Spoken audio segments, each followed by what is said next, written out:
Hello and welcome to Monastery Live, the world's greatest shit show where everything's made up and the points don't matter. Yes, the points are exactly as worthless as a Polygon article. I am, as always, your host, your head of the party, the ever studious and ever sagacious Mildred the Monk. And with me are are the are my dear compatriots, of which have not shown up yet for God, one for reasonable reasons and others for not so reasonable reasons. And oh shit, I think I fucked up before just out of the gate because for some reason I can't unmute you.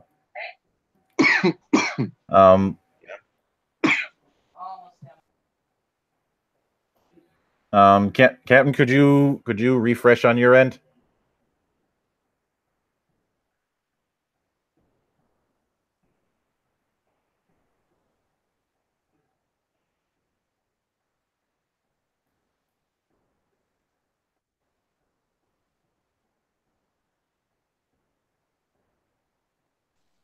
All right, stand by, everybody. Sorry about the bit of a shit storm right now. Let me try and.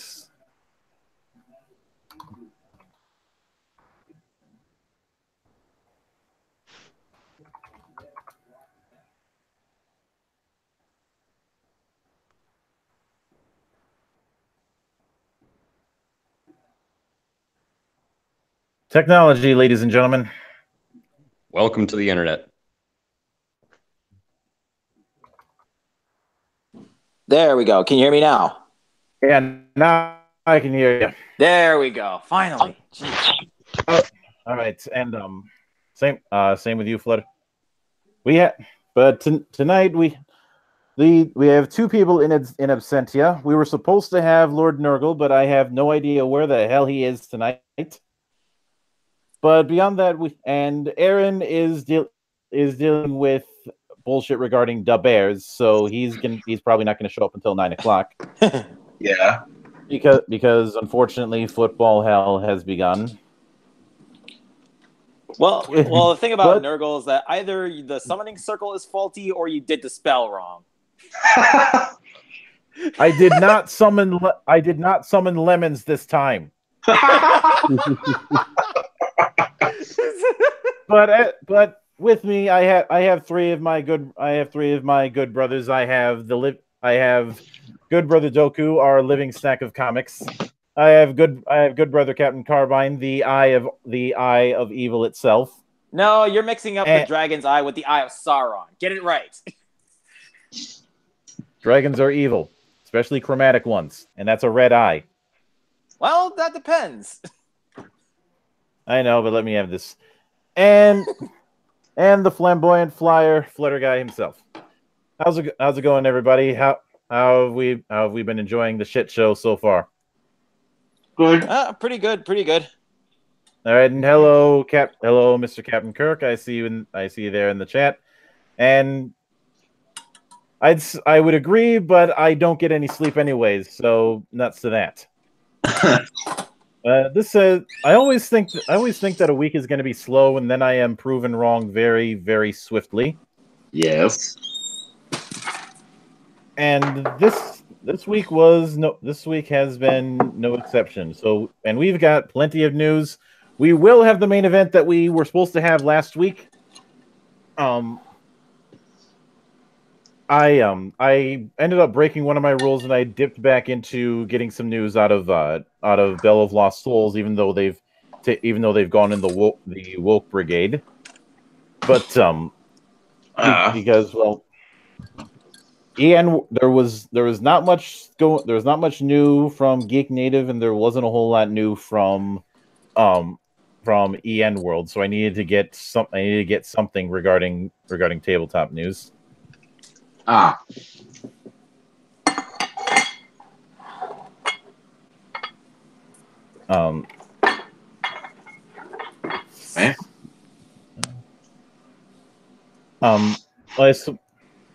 Well, one thing that I suppose I can go into a little bit is the fact that apparently Savage Worlds is getting a new edition. I don't know how I feel about this because I didn't think Savage Worlds really needed that. It seemed, and this is going to piss off a lot of people who make third-party stuff. Let me guess. The Spaghetti Western tabletop. Savage Worlds, no.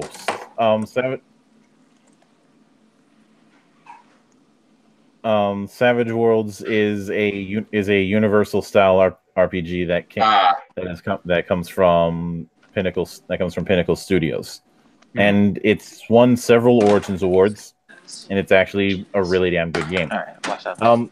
In other tabletop news, the Lord of the Rings Living Card game is doing a digital version, which is currently on early access on Steam. It's being developed by Fantasy Flight Interactive, basically FFG's digital branch. This was initially paired with the limited collector's edition of the base LCG for Lord of the Rings, and now it's available for Steam early access. I don't have the. It's basically playing these. And this is the first time that the living card game format has gone digital. Yeah. It'll be interesting. It'll be interesting because the whole card collecting thing is not something that that LCG model is about. It is about building decks with a shared pool. Especially since the way the living card game format works out in the physical version, which they've used also for Android Netrunner. Fuck you, WotC, for taking back the license when that game was doing perfectly fine on its own. The Warhammer Invasion card game, which I have several packs of, which was really good, and the Game of Thrones and Star Wars LCGs. The thing is, there are no booster packs. What you have is a starter deck of four different decks, and instead of doing booster packs, they do expansions that are usually about 40 or so cards. It's always the same set of cards. Oh. So the rarity bullshit isn't really a thing. Right. It also means that you have a better chance of being able to counter what somebody has. The art style, the interface style is very clearly trying to emulate Hearthstone to an extent, but it's not trying to copy it. Right. And the LCG it already does well in physical. Let's see if it can do well digitally. But it seems to have a promising start from the things that I've seen. Moving on from that.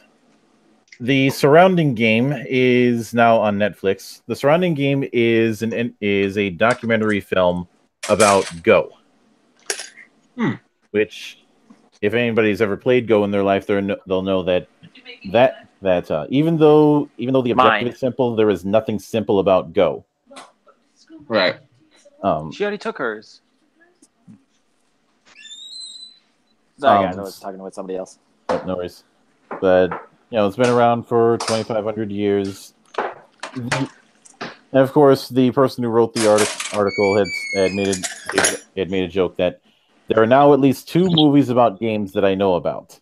And of course, he brought up that the other one was The Wizard, which isn't exactly saying much.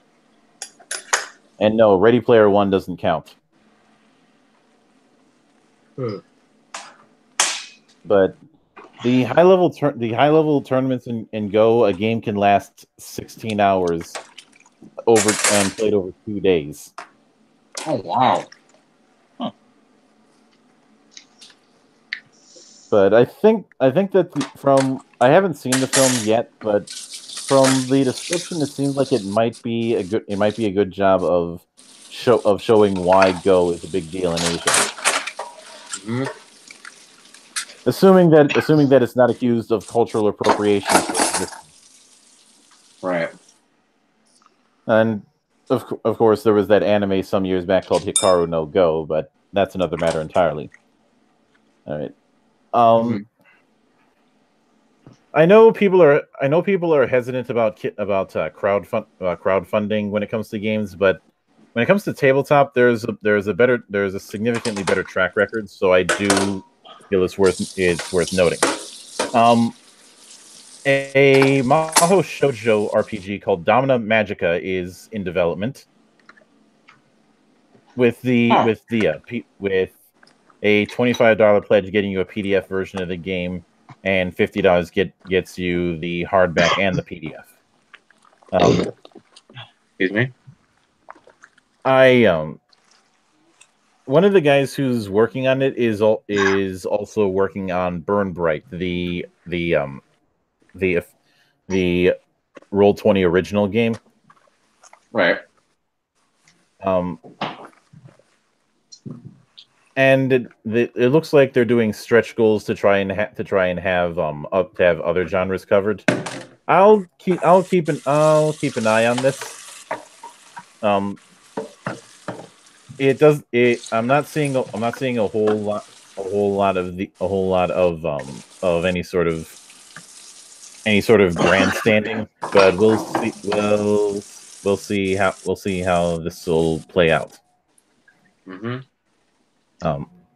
Next, a sister game to Tales from the Loop is coming. Now, Tales from the Loop was one of the breakout games of last year.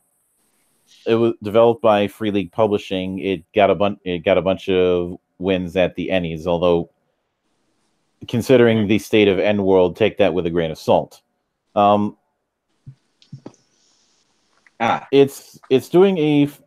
game is based on Simon Stalenhag's paintings of Sweden in the 1980s and is full of weird shit. The subtitle for Tales from the Loop is Role Playing in the 80s That Never Was. Huh. A lot of people have made comparisons to Stranger Things or E.T., given that you have this whole thing of mystery solving teenagers, and yeah, it certainly works. Anyway, it's getting a standalone expansion called Tales from the Flood, which is treading on similar ground, but instead of being based in the 80s, it's based in the 90s. They're going to be starting a Kickstarter for it that starts September 18th, which coincidentally is the same date as the Kickstarter end for Lex Arcana. Huh. They seem to insist that you don't need Tales from the Loop in order to play this. It's self-contained. Firo Ligon had said on Facebook, in this major expansion, fully playable as a complete game, you step into the shoes of teenagers growing in the midst of a decade of change and disaster. I'll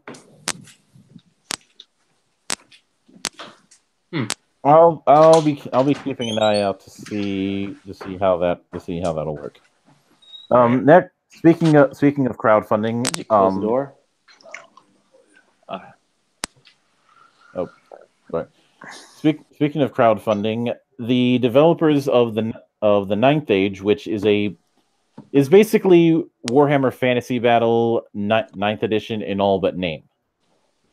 It was made as a kind of response to the fact that a lot of people who were fans of Warhammer Fantasy did not much care for the end times and eventually replacing fantasy with Age of Sigmar.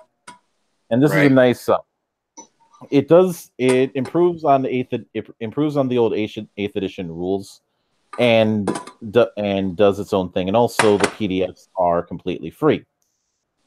Right. And what they're doing here is trying to raise money to get a hardcover version of the book.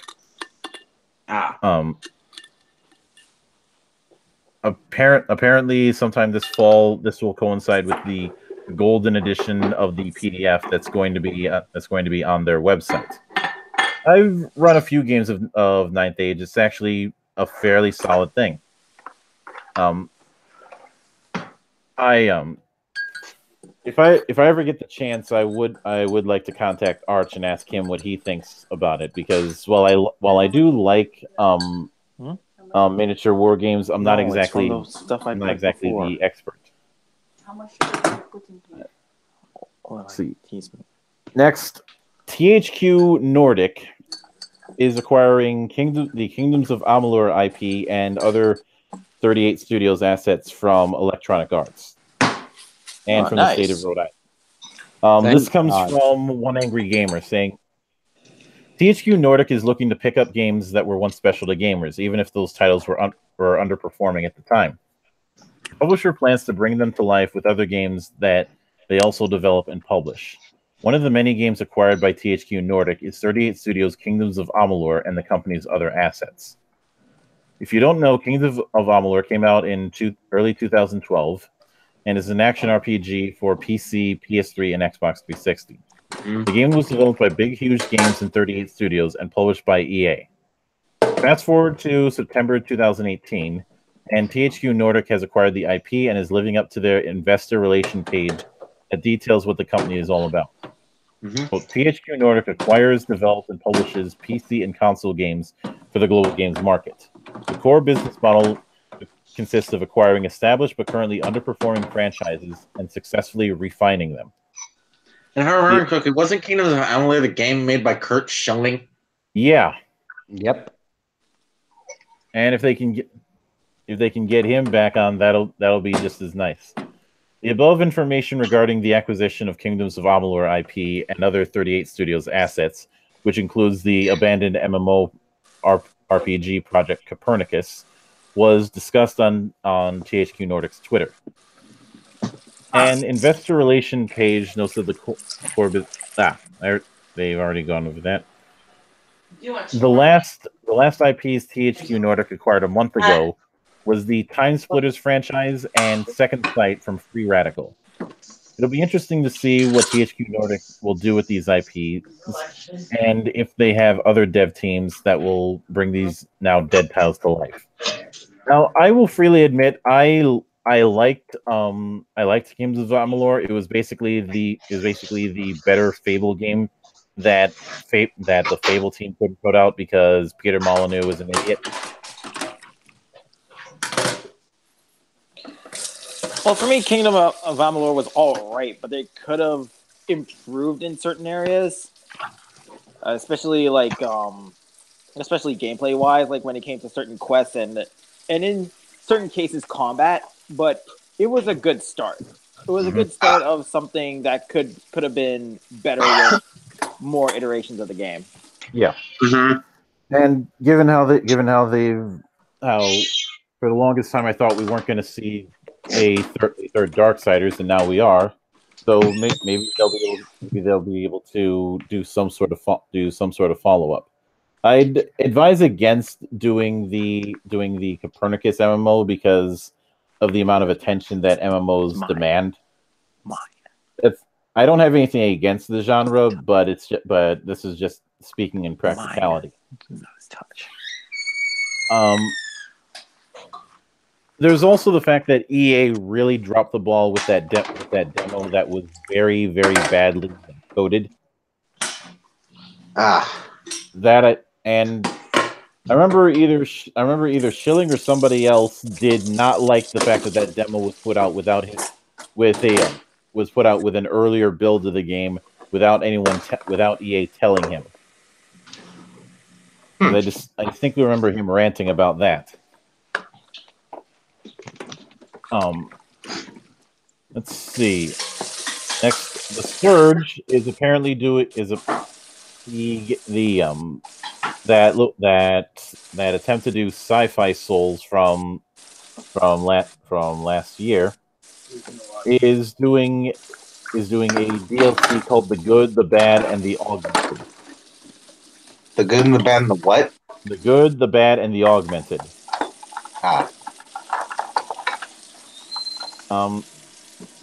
Supposedly, it's a distorted re-envisioning of the Western frontier as dreamed up by the game's Creo Corporation. Yeah. I get the feeling that it's not going to fix some of the issues that I had with the Surge, but it's interesting this is coming out right on the heels of Red Dead Redemption 2. Yep. You know what? I think the Surge could have worked if they just like had more interesting. If they just made things like a bit more interesting. If they went like wild and crazy with the like sci-fi stuff and not just the how whatchamacallit, like the powered exoskeleton thing. If they went like Mhm. wildly and crazy with like the suits, the weapons, it could work, and hopefully they'll improve with the sequel, even though it just seems like more of the same right now. Ah, Yeah, we'll see how it plays out. How long to play every time you get killed. hmm Um, so because and now for a bit of the point where we pick on EA once again. Oh So yes. a modder for Star Wars Battlefront 2 was permabanned due to a weapon model change. So a one man modder by the name of Rolo Coaster created a mod of Commander Cody, and then found out that he was banned permanently by the anti cheat system Fair Fight. Hmm. EA and DICE have been churning out some lackluster clone skins that haven't received all that much praise, especially among lore heavy fans. And to give a bit of perspective as to what he made versus what EA and DICE are making, I am going to do screen share for just a bit as soon as this thing actually loads. All right.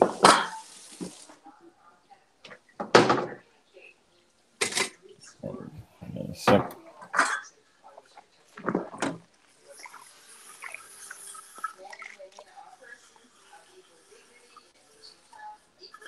all right, so you should be able to see the difference in this case. So the one up top is the one that he made, and the bottom one is the one that Is is the is the official one. in-game version of the 41st Elite Corps. And I can say that the bottom one just looks fucking boring. Like, it's Yeah, just the actual in-game version of the 41st Elite Corps looks just boring. His version looks much more visually pleasing.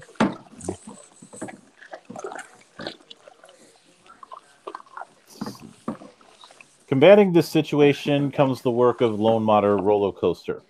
He designed special UI, sounds, model files, voice lines, skins, and other cosmetic assets that would not trigger EA and DICE's Fair Fight anti-cheat system through what he called Project Commander Cody. The mod looks got a lot of praise, and there was even a fan made trailer made for it. Uh-huh.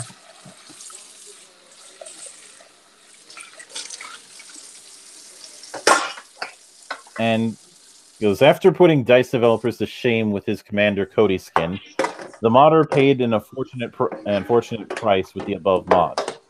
After Cinematic Captures had tweeted to him, "Brilliant work," and Roller Coaster said, "Thank you. In fact, I paid too much price while developing this," and it shows that he got banned. Hmm. The problem would unfold after the well-crafted mod released for public consumption would see Roller Coaster banned from playing Battlefront 2. Apparently, according to him, it was a plan that 3 days ago. Mhm.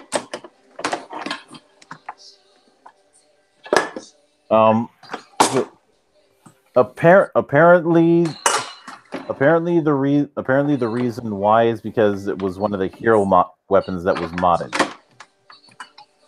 But all he did was replace the which model one? and sounds that would not alter any gameplay mechanics.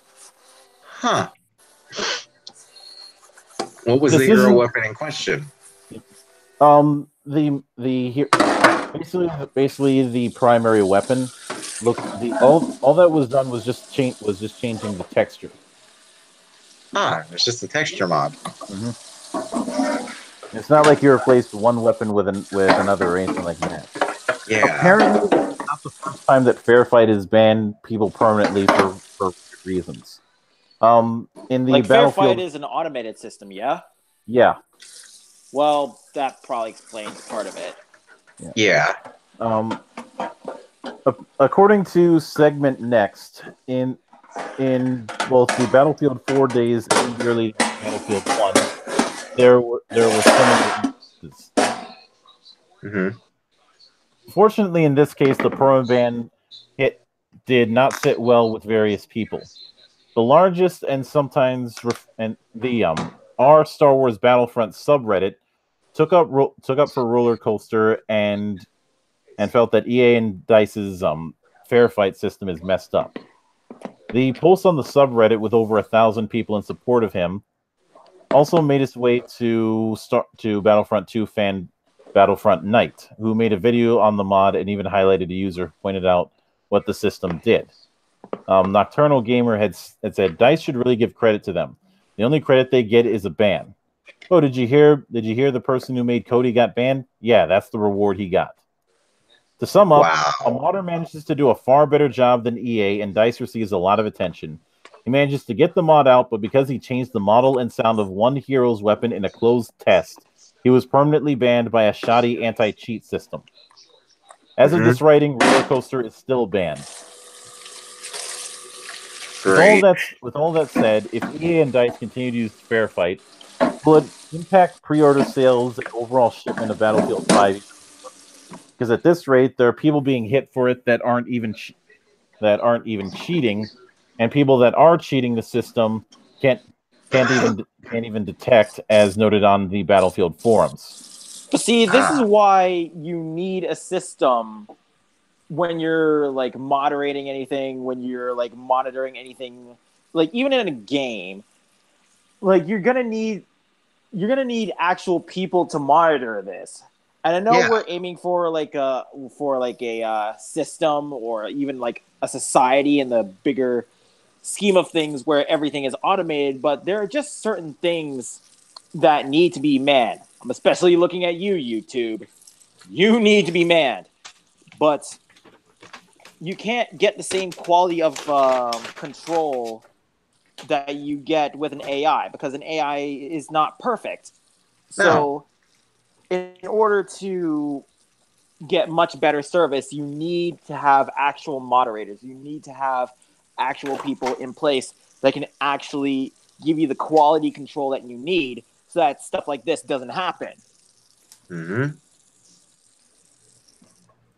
Yep. And now that we've gotten there is some now actually you know what I think that'll be in the next segment. And now, ladies and gentlemen, and I really wish that Aaron was here because I'm already here, man. There you are.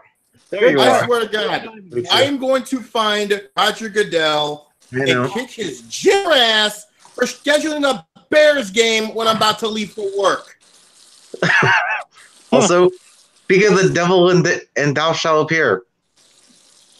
No shit. Say his name 3 times. Well, at least the Bears are going to come out of the Packers. And Rodgers got injured. Again? Mm-hmm. Jesus. God damn it, D'Lo. Okay. We had just gone through a bit of the news, and it's good that you're here because now, ladies and gentlemen, the bar is open. Yes. Woo! Happy hour. By the way, there's no sound because my internet is still lucky. All right, we'll do it live. Yeah. We'll do it live. Fuck it. So Warner Brothers, HBO, and DC Entertainment have rolled out a diversity and inclusion policy. Oh my word! Oh, God. Hello, Twitter Trust and Safety Council. And drink. Oh my God! There you are, Tofu. Jesus. Yeah, he seems to be the official ninja of the monastery. Yes. And how can you have a ninja in a room full of monks? Well, apparently 5th edition thinks monks can be ninjas. Does that count as a drink? No. No. I don't know. I think it does. I think you just want a drink. Yeah. So the question is, who's running this so-called diversity?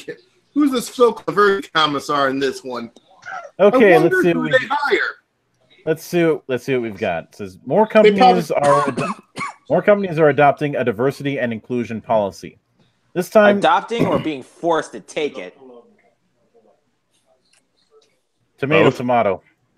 This time, the parent company of DC Entertainment, Warner Brothers, and HBO will employ a diversity and inclusion policy for people of color, LGBTQIA, LMNOP+, and other marginalized individuals. LGBTQIA, LMNOP+. Nah, it's just LGBT. Yeah, it's just LGBTQ+. No, it's LGBTQP+. Can't forget those pedophiles. Yeah. But I'd say, yeah, that's definitely a drink. Why don't they That's a drink. Why don't they add Why don't they add snafu and foobar to the rest of it? I just want everybody to know that my pronouns are 10001010001. Is that the binary solo from The Humans Are Dead? I'm binary as fuck. We have a literal gender yes, binary. Anyway, according to ICV2, X78.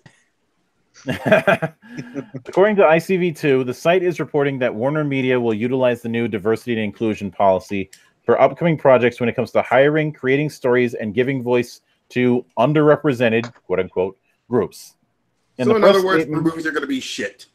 In the press statement, it states, quote, "We must ensure that there is greater inclusion of women, people of color, the LGBTQ plus community, those with disabilities, and other underrepresented groups in greater numbers." Blah, blah, blah. What about political diversity, huh? That's a fucking drink. Yep. Yes, that is. Yeah. What about political diversity, brothers, huh? Oh no, diversity of thought is not allowed. Yes, diversity of thought is not allowed. Gotta have that hive mind. Diversity of thought is not allowed, but having diverse thoughts is. Yes, and we don't disability in with diversity. Those are two completely different things. And I wonder what their bathrooms look like. Kirk Is there a specific? You want to know? Okay, you want to know what their bathrooms completely look like? Completely exploitable. I just completely explicable. And each of them with dilation stations. Well, I just remember the fact that I still have that remote-controlled air horn maker somewhere in one of my boxes. See, I would imagine that their bathrooms, one has a hard shell taco, one has a soft shell taco, and the other has a corn on the cob. Oh my god! Captain Kirk in the chat is saying LGBTQQICAPF2K plus. Last time I looked it up. F2K. Oh my god! I just love it. We keep using that word diversity. Oh my god! I just fucking pieced it together. I just fucking figured it out. They said Y2K was not a thing, but in fact it was. We were just looking in the wrong place. Yeah, really. What? The Y2K virus was indeed real. We've all been Also, told. you keep using that word. I don't think it means what you think it means. Exactly. And anyway, it goes. We will using that word. I don't think it means what you think it means. We will create a plan for implementing this commitment to diversity and inclusion on our projects, with the goal of providing opportunities for individuals from underrepresented groups at all levels. And drink. Underrepresentation. Goal. Pop those beer caps. That's a drink. This is a similar policy that Riot Games instituted recently, which we talked about last week. Yeah. We don't know how Warner Media will roll out this policy across the DC Comics branch, the DC Entertainment arena, or HBO and Warner Brothers, but we can look at companies like Riot as the perfect example of employing a diversity and inclusion initiative, only to exclude whites or actively endorse discrimination against certain groups. We'll get to that. Well, I don't. That's a drink. Do they like money? Apparently not. No. Well, Here's a fun little factoid. You're asking if they like money. Did you see how much money Justice League made? Jack and shit. Well, here's a fun little factoid for you, in case you're wondering what direction this is going in. And if anybody happens to be in the investment realm, I highly suggest that you short sale this particular company. Warner Brothers Entertainment, HBO, and Crunchyroll are all owned by AT&T. AT&T. Yep. Yeah. I would highly suggest that if you own AT&T stock, get rid of it at least in the short term. Let it drop off a little bit, then buy it back if you so desire. Yeah. Or in the AT&T. words of Jim Cramer, sell, sell, sell. Yeah. Yeah. Or AT and fucking an T. option. You know what? Or you know what? We can just mob bell them like we did back in '84. Nah, I think that's more of a Apple, Google, Alphabet, Twitter. Yeah, we'll save it for those assholes. Yeah. Anyway, it goes, given how badly comic book sales have been these last several years, gee, I wonder fucking why, it'd be a real step back for DC to give up what little headroom they have attained in order to move back several steps. Then again, when it comes to getting woke, a lot of them don't seem to mind going broke. It took Disney a box office failure like Soylo, a Soy Wars story, thank you, Ethan, to finally start to wake up and get the hint that their propaganda wasn't going to work as easily as they thought. Oh, hey, by the way, drink.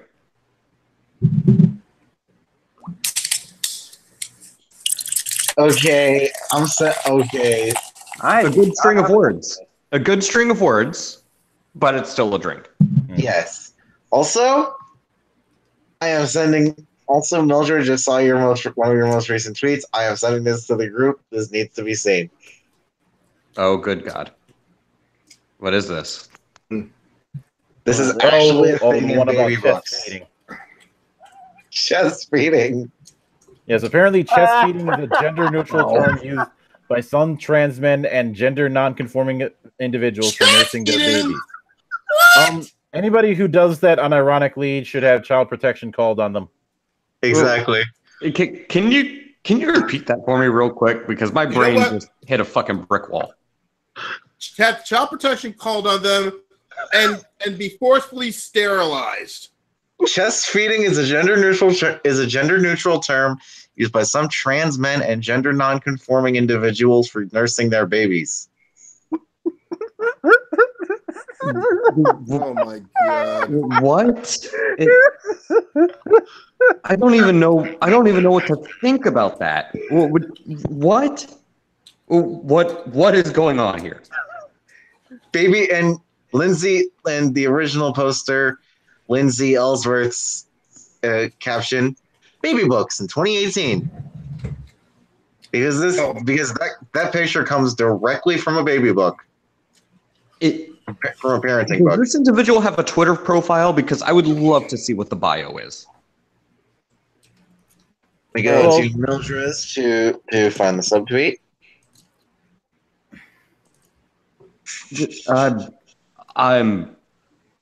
My mind, scrambled eggs, Waffle House. What? Yeah, Lindsay Shepherd at New World Hominid. A fucking course. You know what? Fuck it. Drink. I don't care. Fucking drink. Kill brain cells ASAP. Grad student at WLU and president of the Laurier Society for Open Inquiry, LSOI. Oh, she's from Laurier University? Drank. Of the Laurier Society. She's at WLU. Just what the fuck? What the space fuck? Welcome to the end times, ladies and gentlemen. And they've even They've even done a whole thing about like going before anyone says what's wrong with diversity. Diversity / inclusion / equality. She spelled equality wrong. This is what's wrong. This is exactly what is wrong with diversity. Why do you keep asking? This is what's wrong with it. I'm sorry. Sometimes you just gotta cut out the fucking cancer. This is ridiculous. As deployed in the university, stifles open inquiry by enforcing the idea that there are correct positions that we must take on certain subjects, e.g., trans issues, borders, indigenous land acknowledgements. She attends Wilfrid Laurier University. Wait, so we're talking about some erect trans land issues? Oh, by the way, I just got confirmation back from Nurgle. Just sent him the link again. He should be back shortly. Yes. He's right there. Yes. What's up, Nurgle? Oh, that was the most delayed summoning ritual I've ever seen in my life. Oh my word! Well, I can't always be on time, otherwise I wouldn't be the chaos god of death. Nurgle and was disease. busy That would talking make to just the punctual one, not me. Chaos God of Death. Your avatar looks like it. See, the thing is, Mildra, Nurgle- you have to realize Nurgle was busy talking to Slanesh about erect trans land issues. Oh my I word! was just about to say, like, No you're idea doing what the something hell with that was Slanesh. about. And anyway, you've come at a good time because we're right in the middle of Geeks of the Week. Next up, I think it's the right amount of time to talk about The Witcher Diverse Edition. Oh, What in the fuck, man? Okay. Henry Cavill is Geralt of Rivia. I agree. I accept. Okay. Siri, a black Siri. no. Okay, then. All right, let me It's- read It's this not off. even. Go ahead, because I do have things to say about this shit. Because this is stupid. But go ahead. The casting call for Ciri in The Witcher on Netflix has gone out, and the description clearly states that they're looking for a black, Asian, minority, or ethnic teenager, aka a BAME, who is around 15 or 16 years old and must not be older than 18. The Drink. role calls for someone who can play down to 13 or 14 years of age. Great. They're looking for jailbait in a Witcher series. This doesn't work. So basically, jailbait Starfire, air quotes. Except, Okay. So basically, a Hang on. Weinstein bait. Aaron, Nurgle? Well, the thing is this pisses me off because has anybody here watched Weaponized Nerd Rage's video on this topic? Actually, I have not yet. Nope. Go watch his video on this when you get a chance because he covers it so well and explaining that if you want to shove diversity and talk about racism and all that shit into the Witcher series, it's already fucking there. You don't need to inject it. It's already fucking there. Now, I will have something to say on this, but that's after we read the article. I have found the perfect gift for this. Yep. But Well, the thing is hold on a second. The thing is though, these people once again they don't understand that when we talk about racism in the vein of discussing with the bad treatment of like the elves or dwarves or some shit like that, they need to make sure it is literal racism, like literally. Yes. Versus black as in, I'd say that's not going far enough. Apparently they think it's not subtle enough to have someone be a racist. They have to be a full-on mustache twirling, cackling out of nowhere bargain basement Bond villain.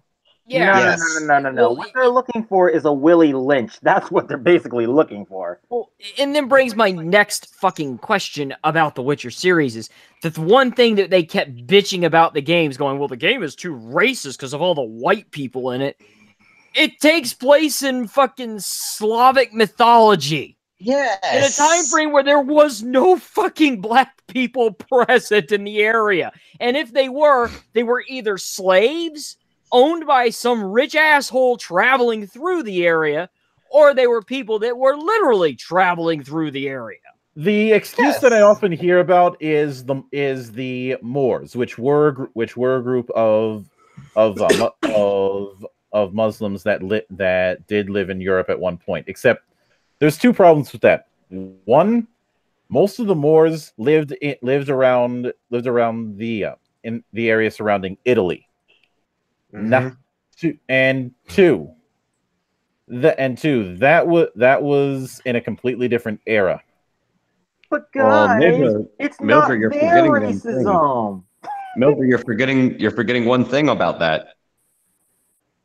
The Moors were actually Arabs that had conquered northern Africa before they ever invaded Europe. And yes, they were invaders, not fucking migrants. And But anyway, the BBC would disagree. the BBC can suck my BBC. Well played. Well played, good sir. Well And played. this is why Kingdom kicked the crap out of that shit. And anyway, the information for the role is posted up over on the National Youth Theater website for audition. It clearly states that for the role of Cyrilla, the lion cub of Sintra, they're looking for a BAME girl. Well, it's a video, but it's a video, but still. And Wait, they're looking for a what? BAME girl, BAME, which, as I've said, apparently stands for Black, Asian, Minority, or Ethnic. Drink. Drink. We are literally racially labeling. And I ran out. I can't. the casting is happening soon, and they'll be shooting 8 episodes for the Netflix series between October 18th, 2018 and May 2019. When fans found out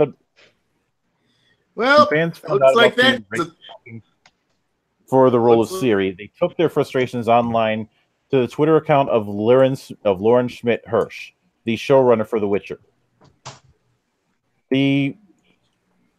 Hirsch responded by saying she couldn't comment on the casting of the show. Well, Gee, I wonder I'm why. wondering if it was a Netflix thing. Like if Netflix came and said, "Okay, you've got all these folks. You absolutely have no It's choice. more But than you have to likely include one black Netflix. person." Yeah, it's more than likely Netflix. It certainly could. But the thing is it's like you're ruining the story of this game, or you're ruining this for the fans of it. Yeah, And now you're and ruining what's this for the gonna fans, happen and you are screwing with the source material. Well, yeah, you're screwing with the source material. You're screwing with the fans again. And what's going to happen now is we're going to see a slew of smear articles about how racist the fans of Witcher are. Because the media is going to play this like a fucking harp from hell. Nurgle, how much money Apparently, you might be onto something on that one, Nurgle, because apparently there was some soy boy named Paul Tassi on Forbes who wrote an article called "A sadly predictable storm approaches as Netflix's The Witcher looks to cast a non-white Ciri." So it's like, yep, they're already starting to tip their fedoras and drink their soy. So who owes me and Nurgle some money? I guess I should add Netflix to my list of companies to short sell. Well, granted, they've actually made some good shit. Like Season 2 of Iron Fist. This is the thing that's getting me, though, is people are saying, like, oh, well, Netflix is getting woke. But at the same time, Netflix is putting forth for some type of bullshit fucking SJW crap. At the same time, they're also allowing other stuff to be on the platform, like the Castlevania series, you know? I think what's happening is that Netflix is hot-shotting. Next month. Well, I think they're just double dipping into the Kool-Aid when it comes to all of it. I mean, they're just not giving a shit who's going to publish. They're letting everybody do something. Yeah, they're letting everyone publish. And this is the deal. When you get with an issue like that, that comes to the situation of just don't fucking watch the shit that you don't want to watch. 2 words. Don't sink or swim. watch.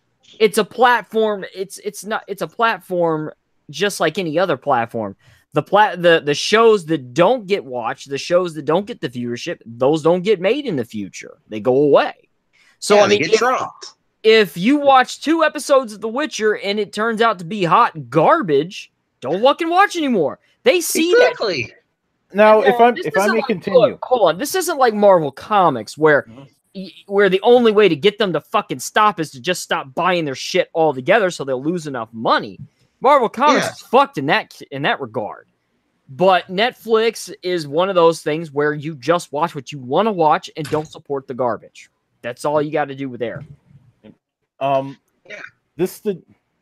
Now the thing is that her being pale white with frost touched hair, that is not only in the games, that's in the damn books. Yeah. Oh. And so you are literally fucking with the source material. Let's see. One person named Ulysses said, if you intend to make a character from a specific area of Europe at a specific time, the color of the skin is one of the things that defines the character, and not only to that character but to others. Look at it this way: if the story were to happen in Asia, in a fantastic China, everyone would find it strange that the protagonist was a white girl with green eyes. Others called out Hirsch for adopting the much derided and despised diversity agenda, which has ruined countless games and the like. Many fans have just dodged out of supporting a lot of the media due to it. Right. Originally, people used to tell gamers that they were just paranoid and to just ignore them. But now the normies who are actually looking forward to the show will be affected by this in a jarring and inordinate manner. They are. Yeah. Others suggested starting up the hashtag #NoBameSiri. That's probably a bad move. Yeah. The blow up also extended to the Steam forums, where the news quickly spread. The most surprising pushback actually came from the Witcher subreddit, where some lengthy diatribes had happened. One person known as D-Lord Kura had said, "I understand what is whitewashing. I understand that is a problem. I understand that Lauren is super anti-racist and progressive. But as a Pole, I'm also discriminated. I'm being judged because of the stereotypes. I have nothing to do with the American slavery, and you can even check the etymology of the term Slav. That's why I don't understand why you're pushing this diversity agenda. I just want the same respect black men get if we would live in a world where The Witcher was written by someone from Africa. Everyone from the main cast was black, and suddenly there's a TV series in making where one of the characters is white for no reason. It would instantly be labeled as racist." Exactly. Majority of the thread supporting the post, upvoting it with thousands of users supporting his opinion, and also sharing their own derision for diversity for its own sake. Even blacks don't seem to like this casting decision, with the subreddit Blackfellas noting that this wasn't something worth looking forward to, because people of color should be creating their own media instead of trying to leech onto the creations of others. With Riddle Me This writing, quote, "Personally, I am tired with black people being desperate to be included in others' worlds, and this goes beyond The Witcher. They don't want you/us. If they did, they would play it like the likes of BioWare and create black, queer, etc. characters. Now let's create content and or support people who do, instead of begging for scraps, which for me is begging for having existing characters raised to black. And you know, if any change there is, that character will be more on the Zendaya side of things." Yeah, that's got. I mean, it's not only insulting to people who like The Witcher. It's actually insulting to black folks as well, because what they're doing is it's patronizing. Yeah, it's you're patronizing who you want to cast. Now, to give an explanation on what, because when I first found out about it, I said, if they're going to do the woke factor, they chose the precise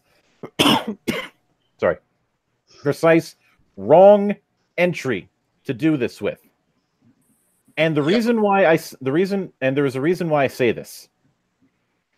Because here's the thing. For a lot of people in Poland specifically, and in Eastern Europe in general, and this was something that was highlighted by Daniel Vavra in a Medium post about 3 years ago.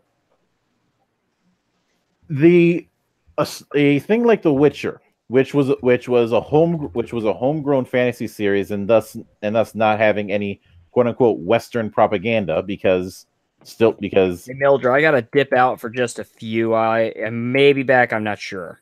All right. If you're gonna be back, just come back in. You've got the link.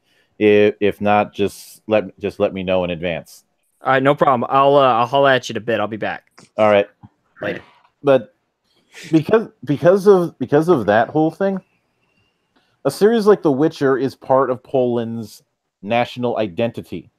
Yes. When then President Obama made a visit to Poland, he was gifted a copy of The Witcher 2. That is how much of a big damn deal that series is. And with this sort of thing, the message that you're sending is that if you're Polish or you have some degree of Polish identity or Eastern European identity, your identity does not matter. You have to be put aside so that we can go find that greener grass. Mm-hmm. And that is why. Well, I am not Polish myself, but to me, this move seems like very much like a slap in the face. I wouldn't say a slap in the face, more like a kick to the groin. Yeah. Because here's the thing. I wonder who licensed their IP off to the studio. Because if I had a property and did this kind of shit, I'd be on the phone the next minute and tell them, you better stop this shit. Otherwise, I'm ripping up the contract. Well, that depends whether or not CD Projekt Red is anything like Big Papa Disney. CD Projekt Red seems to, even though there was that apology thing, they seem to have their head on straight. And given where they come from, and given how the Polish and the Slavs have had a fair amount of shit. Mm-hmm. Good. I bet you the CD Projekt Red office, they heard about this and they're throwing chairs and knocking over water coolers. Well, they have CD Projekt Red has publicly distanced themselves from the Netflix project from day one because apparently this is being held more by the writer of the novels, who apparently really does not like the video games. I think because it got more popular than his books did. Yeah, but I bet you that writer wish he never did that, because now you got other people that's going to treat your property even more shitty. At least CD Projekt Red was more respect of the goddamn material. Mm-hmm. And anyway, now it's time. Now that we've gotten the shit out of the way, let's laugh at some stupid. Yes. So SNK Heroines came out recently. AKA Rule 63, the video game or the fighting game. Yep. Nice. Nurgle has played it. I haven't. I'm probably going to get it at the end of the week. But apparently somebody decided to pull a Shadow Warrior and dock the game for being too sexy. In a similar vein as when Shadow Warrior got I think it was Shadow Warrior 2 got docked points because somebody got offended for all the dick jokes. Wow. On what magazine? On what publication? Critical Hit. A hack publication. Okay. Critical Hit managed to post up one of the day one reviews for SNK and NIS's SNK Heroines Tag Team Frenzy. The review was written by Joffrey Tim, who offers no quarter in ripping and shredding the game for being too sexy. Joffrey doesn't waste time getting into the meat of the issues. Phrasing. Writing, quote, SNK Heroines Tag Team Frenzy is little more than an excuse to parade around sexy, large-breasted anime-style depictions of women. Barely their attire, giant breast, and exposed pubis mons are on show, with their captor playing the creepy pervert angle. There are cameras around the mansion that regularly document on the fighter's massive memories. Fucking drink. Drink. Yep. Drink. That's a drink. The protruding mounds of bouncing flesh pockets, barely contained within string space. Whoa. Hold on. Is he Bouncing flesh pockets. That part apparently was Billy D making fun of him. Whoa, Billy D was making fun of this idiot? Yeah. Because he decided to get all purple pros, but so he said, you know what, I can outdo your purple pro. I like it. Fight stupid with stupid. Good. Apparently has furrowed the brow and rustled the jimmies rustled the whiskers of his lip carpet. All while causing what can only imagine as a profuse drainage of sweat to pour from his forehead. The thought of such unrestrained wriggling and sinfully bare flesh could very well prompt him to grit his teeth in near mortal anguish. Billy, are you saying that he was literally shaking? Yeah, we're saying that he was triggered. I think, oh my God, you know, when I talk about this, I'm not talking about the guy that's taking the piss out of him. I'm talking about the original writer. To quote a guy from a movie, Deep Cutter, that guy's never had pussy since pussy had him. Honestly, the next time that line needs to be recurring, Aaron. The next time I see an unshaved vagina, I'm going to call it a dwarf smile. Oh, by the way, drink. Yep. Yes, absolutely. Just a few paragraphs in, Joffrey, almost in exasperation, like some forlorn father trying desperately to cover up his bikini-clad teenage ingenue with the beach blanket from the prying eyes of young men passing by, writes, hey, can you give us the link to that article? I will read. Guys, we have to save the digital vaginas from the prying eyes of young men. Oh my word! You know what? Screen share it. I have to look. Right, I sent. You have to see this. My God. Okay, let me break out the screen share, guys. If I masturbate to Dead or Alive Extreme Beach Volleyball, is it now rape because the fucking 100101001 chick can't fucking give me consent? Okay. Oh my God! Oh God, we needed this. All right, let me present to everyone. He goes on to say, fan-wielding favorite Mai has always been sexualized, but here it's even worse. For some reason, she's wearing the tiniest of bikinis, adorned with a cow print pattern, and she has a cowbell behind her neck. I gotta have more cowbell. More cowbell. Yeah. Even SNK staple Terry Bogard isn't spared this humiliation. He's been transformed into a busty woman wearing the shortest shorts, her trademark red cap now emblazoned with Fatal Cutie instead of Fatal Fury. Rule 64. Rule 63, Aaron. I'm not a prude out on some moral crusade, but this is trashy, exploitative nonsense. This whole thing feels like some teenage boy's masturbatory fanfiction fantasy. Correction. Fucking prude on some moral crusade. And you know what? Bartender. Is he okay? No, It's don't call fucking him bartender. time to It's a bouncer. No, we need. This is how we cope with the stupid. We drink. Yes, we drink. You're not out on a moral crusade. Like, well, you're apparently trying to fucking represent the hurt fucking feelings of the binary, pun intended. By the way, Mildred. Digital women in a fighting game that fucking sells based on fucking sex. Basically, what SNK did the exact opposite of what Tech did. It's a game that sells itself based on fucking fan fiction, and you have the audacity to claim you're not on a moral crusade. Get the fuck out of here. You know, Meldra, who wrote this? Who the hell wrote this crap? I believe his name is Joffrey. Joffrey Tim? Is that what you said? Jeffrey Yes. Tim. Joffrey Tim. Jeffrey Tim. And let me see if they show a photo of the guy. Jeffrey Tim, yeah. Yes. I'm loading up the original article, which apparently has taken a while. I would love to see a bio. I will I know would if he's absolutely with love. the soy or not. Let's Does it see.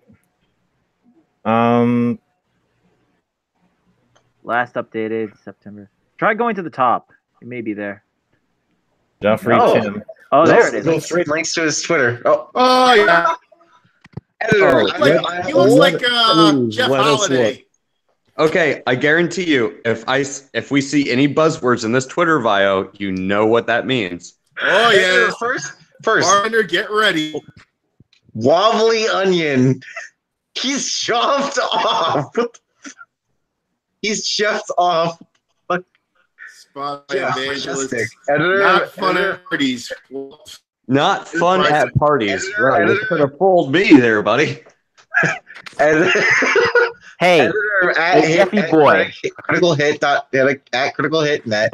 I write about video games, technology, food, and popular culture. Spotify evangelist. Not fun at parties. From Hey, Johannesburg, Jeff, South buddy. Africa. If you don't like this game, don't play Senran Kagura. Exactly. Actually, I disagree. We should send him a copy of Senran Kagura. Yeah. Yes.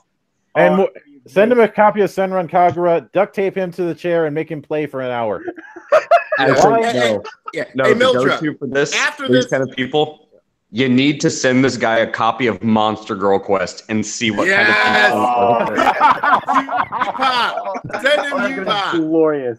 All right. Send him Honey Pop All right. when Honey Pop 2 comes out. Send that shit to him. Definitely. Hey, before one more thing. After this article, Mildred, I want to share something a little bit that sort of is related to this. And yes, there is a Honey Pop 2 in development. Yep. Yeah, I Okay. know. Okay. Anyway, it goes. Now, the entire review isn't all about the sexy time and fan service. Joffrey does point out that the fighting game underneath the waifu bait doesn't carry much depth, and that the fighting is pretty shallow, given the lack of crouching attacks, the lack of footsies, and one-button specials. And the one button specials. Was he expecting virtual fighter level shit? Okay. This There guy. are Yeah, so this many This is a jokes. fucking Switch game. No. This is basically Extreme Bleach Volleyball. No. This Barbon, was go made ahead. by this was made by SNK, yeah. Yes. Yes. So It is a Switch if game. anything, he was probably playing on. Hold on, wait. Not technical layout. He's probably playing on stylish layout or something like that. Probably. Probably. For those who aren't aware, would you mind explaining the difference between the two? Okay, so technical layout is for like all the people who literally want to play the game the way it's meant to be played, with With all the Joy-Cons. with all the true Yeah. combos, like all the proper inputs that you're supposed to put in. Whereas the stylish layout, which is basically kid mode, if anybody remembers that, basically just one button combos all day, and the character just automatically does a combo for you. Oh, and if you hold the button, Which he is does what a they special. which is first of all, which is what they advertise in the launch trailer. Mm-hmm. There you have it. He played on the stylish layout. Good scrub. He goes on to say Jeffrey also takes shots at the game's lack of content, calling it anemic, and notes that the only replay value is contained within unlocking new clothing items for the girls. How is that any different from any other fighting game? Exactly. Actually, there are games like Blaze Blue, Guilty Gear that actually do a lot with their content. Same thing with Dragon Ball Fighters. I'm pretty sure that if I were to play this game, I'd probably find something to prove that he's being disingenuous, because there's no way it's this shallow. Like the most shallow fighting game in this modern era that I could think of is Blaze Blue Cross Tag, but even then, like, it has some content to be enjoyed. Yeah. You know, actually, I'm going to make an argument that I think would probably make this dude's head fucking explode. if that's the argument you want to take up, then every single MMORPG that has a piece of gear that gives you a stat boost is the exact same fucking thing. Yes. Sadly really. enough. Especially Make it like given how... make it like Equilibrium from you ever seen Equilibrium? Oh, I fucking love that movie. Yeah, And- exactly. Yeah, make it all like that. Yeah, I you're all love that fighting for movie, and fucking Film Brain clothing. can kiss my ass. Yeah, you're all Yeah. fighting for clothing. Like, And anyway, he rounds out the piece by going back to the fan service debate and criticizing the overt sexualization of the females, writing, quote, "There may or may not be people questioning the game's overt sexualizing of women with obvious comparisons to Dead or Alive's extreme spin-offs. There may also be people who will buy this game or get their anime titties to own the libs, and that's fine. They're welcome to waste their money." You know what, Jeffrey? Fuck, I'm buying two. wait, so That seems to be the So running if I thing. get I end up Oh, finding right, there's people a PS4 version. being the best advertiser for it. So Wait, wait, who? if I give my character a boob job, does that give me +10 to speech? Actually, Asking funny for thing, friends. funny thing about that. Who? As in terms of the advertiser thing? You never know. Well, Hey, that Doku. seems to be the case. The best way to advertise is for somebody to rank a dumbass article. Yes. But one thing I wanted to point out, there is a feat in fantasy craft called fan service. Sex sells. There you go. Oh, by the way, drink. Yeah. And the summary and final score. Hang on. In the summary and final score, the reviewer gives the game a 3.5 out of 10. I think I could give his brain cells a 3.5 out of 10. One of the lowest scores available. According to Joffrey, the game deserves to be criticized for daring to have very sexy babes standing front and center at the gameplay, and despite no men being present, which should make third-wave feminists rave with joy, Joffrey counts this as a negative given the curvaceous courtesans aren't filled with burqas, writing, SNK heroines It's tag just team courtesans, frenzy. not courtesans. Blah. SNK heroines tag team frenzy might rightly draw ire for its overt, unnecessary sexualization of fighting games femme fatales. But its problems extend further than social problems. It's anemic in content, and the fighting itself lacks any depth.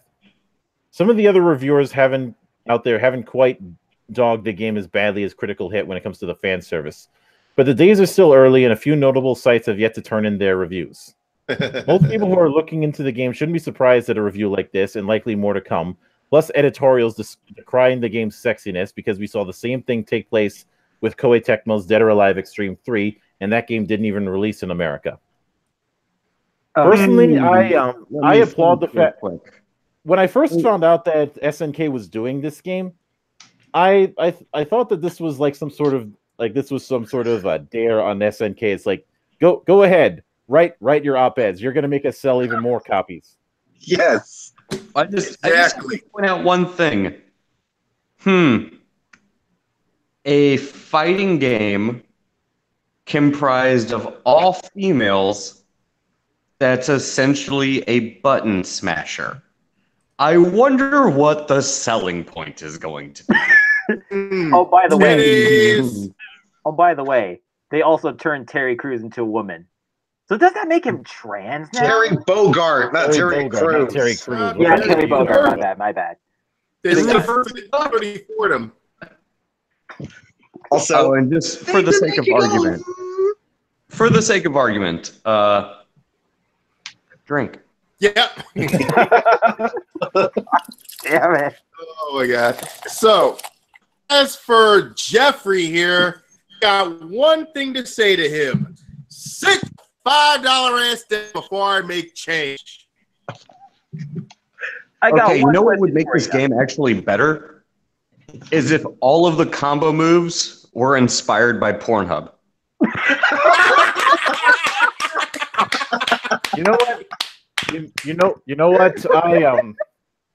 If I feel particularly assholeish, I might make an account there and just stream playing that damn game. Do it. Okay, Do I got one question. Well, Who is the bitch responsible for putting the 12-inch black dildo up Jeff's ass? wait a minute. Are you talking about Jeff Holiday? No, the guy who wrote the article. No, Joffrey. No, Jeffrey Tim. Oh, Jeff. Yeah. You know what? This will be a good segue. I think I know who. Oh, here we go. Oh no. This will Oh, be boy. a good segue. Let me guess, bully hunters. Yes, sir. Oh, this shit. I heard about this earlier today. This is going to be fun. Keemstar butted her ass. You know, I've been gaining more and more Keemstar found respect. her ass and Keemstar, if you keep this shit up, you're gonna end up getting put into the win column. I've been gaining a lot more respect for Keemstar as of late. I used to hate him. So I used to hate Keemstar. Like, I would shit talk him all the time 3-4 years ago, but now it's like, you know what? I actually have respect for the dude. He's actually found improvement. He's actually made improvement. Yep. Yeah. But yeah. So let's see if I've got this right. The woman who was talking about I'm a bully, I'm so threatened. I wasn't calling him fat. It was just me being edgy. Tee. That unicorn zombie bitch. Yeah. Yeah, zombie unicorn. Zombie Yeah. unicorn, yeah. Yeah. Also, zombie unicorn. Really? That's Look, they try to come up with like these That's your Twitch handle? They try to come up with these dumb names like how rock stars come up with their band names. It's just completely random and makes no sense. Yeah. You know, So at the very least, rock stars will admit the case, or you've got cases like Skull Fist where there is a story, but the guys responsible are too drunk to remember. I mean, but there you go. zombie unicorn, like, can we not and go with like anal? Can we not go zombie with in her like name is anal not even spelled minotaur? right. There's no Can we, E. go with, can we go with like anal minotaur or like fisting chimera or What? Nurgle, you can zombie pick the unicorn? better That's what we're time going with. to join back. We're talking about chimeras. no, we're talking about bully honors. Yeah. The fact that Oh, okay, here the fact that the bully hunter Here's the was like painting herself naked on Yeah. To look like Oh, Daphne. God. After going Really? on and on about patriarchy, now all of a sudden she's going on fucking Twitch, her basically topless, which was just paint on her. And isn't that a toss violation? Yes. I don't know if it's a violation on Twitch, but I do know that it just shows me that the woman is willing to do whatever the fuck she's got to do to make some bucks. I mean, the bully hunters thing, we knew that was a fucking money scheme and a half. There's no fucking way around it. And then I saw that shit too, and I was just like, are you fucking kidding me? Outed her. What I happened? mean, honestly, at this point in time, I am. Posted a video of the whole thing on Twitter, and he's getting more attention than she is. Oh my God. At this point in time, I am very tempted to make a Twitter account for the sake of a social experiment, and I'm going to make my bio a fucking transracial, non-binary rainbow taco, and I'm going to make my name Nymphomaniac Fuck Fairy, and just see what Twitter does. I just can't believe that she was. I was like, wow, you have everything you did up until this point has been subverted because of this bullshit. You just proved that you are nothing more And than she was a money body grubbing painting her. bitch. She was body painting. Fucking hypocrite. Yeah, she's a goddamn hypocrite. She was Yeah, body it's like- painting to make herself look like Daphne. Well, here's the thing, okay? And this is what pisses me off about Woken Dead. They talk all this shit about, too many races this, too many sexes that, too many Nazis this, too many fascists that. But when they come to fucking actions, they're doing the exact same thing they're accusing us of doing. Of course they are. They're only, Hypocrites. I mean, they only do it to make themselves sound good. Look, Okay. There's a thing. I don't want to bring. Wait, let Nurgle finish. Let me finish this up here. Okay, go ahead. You know what? You know what they remind me of?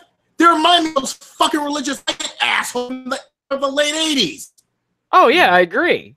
So in other words, they are the new version of Illinois Nazis. Exactly.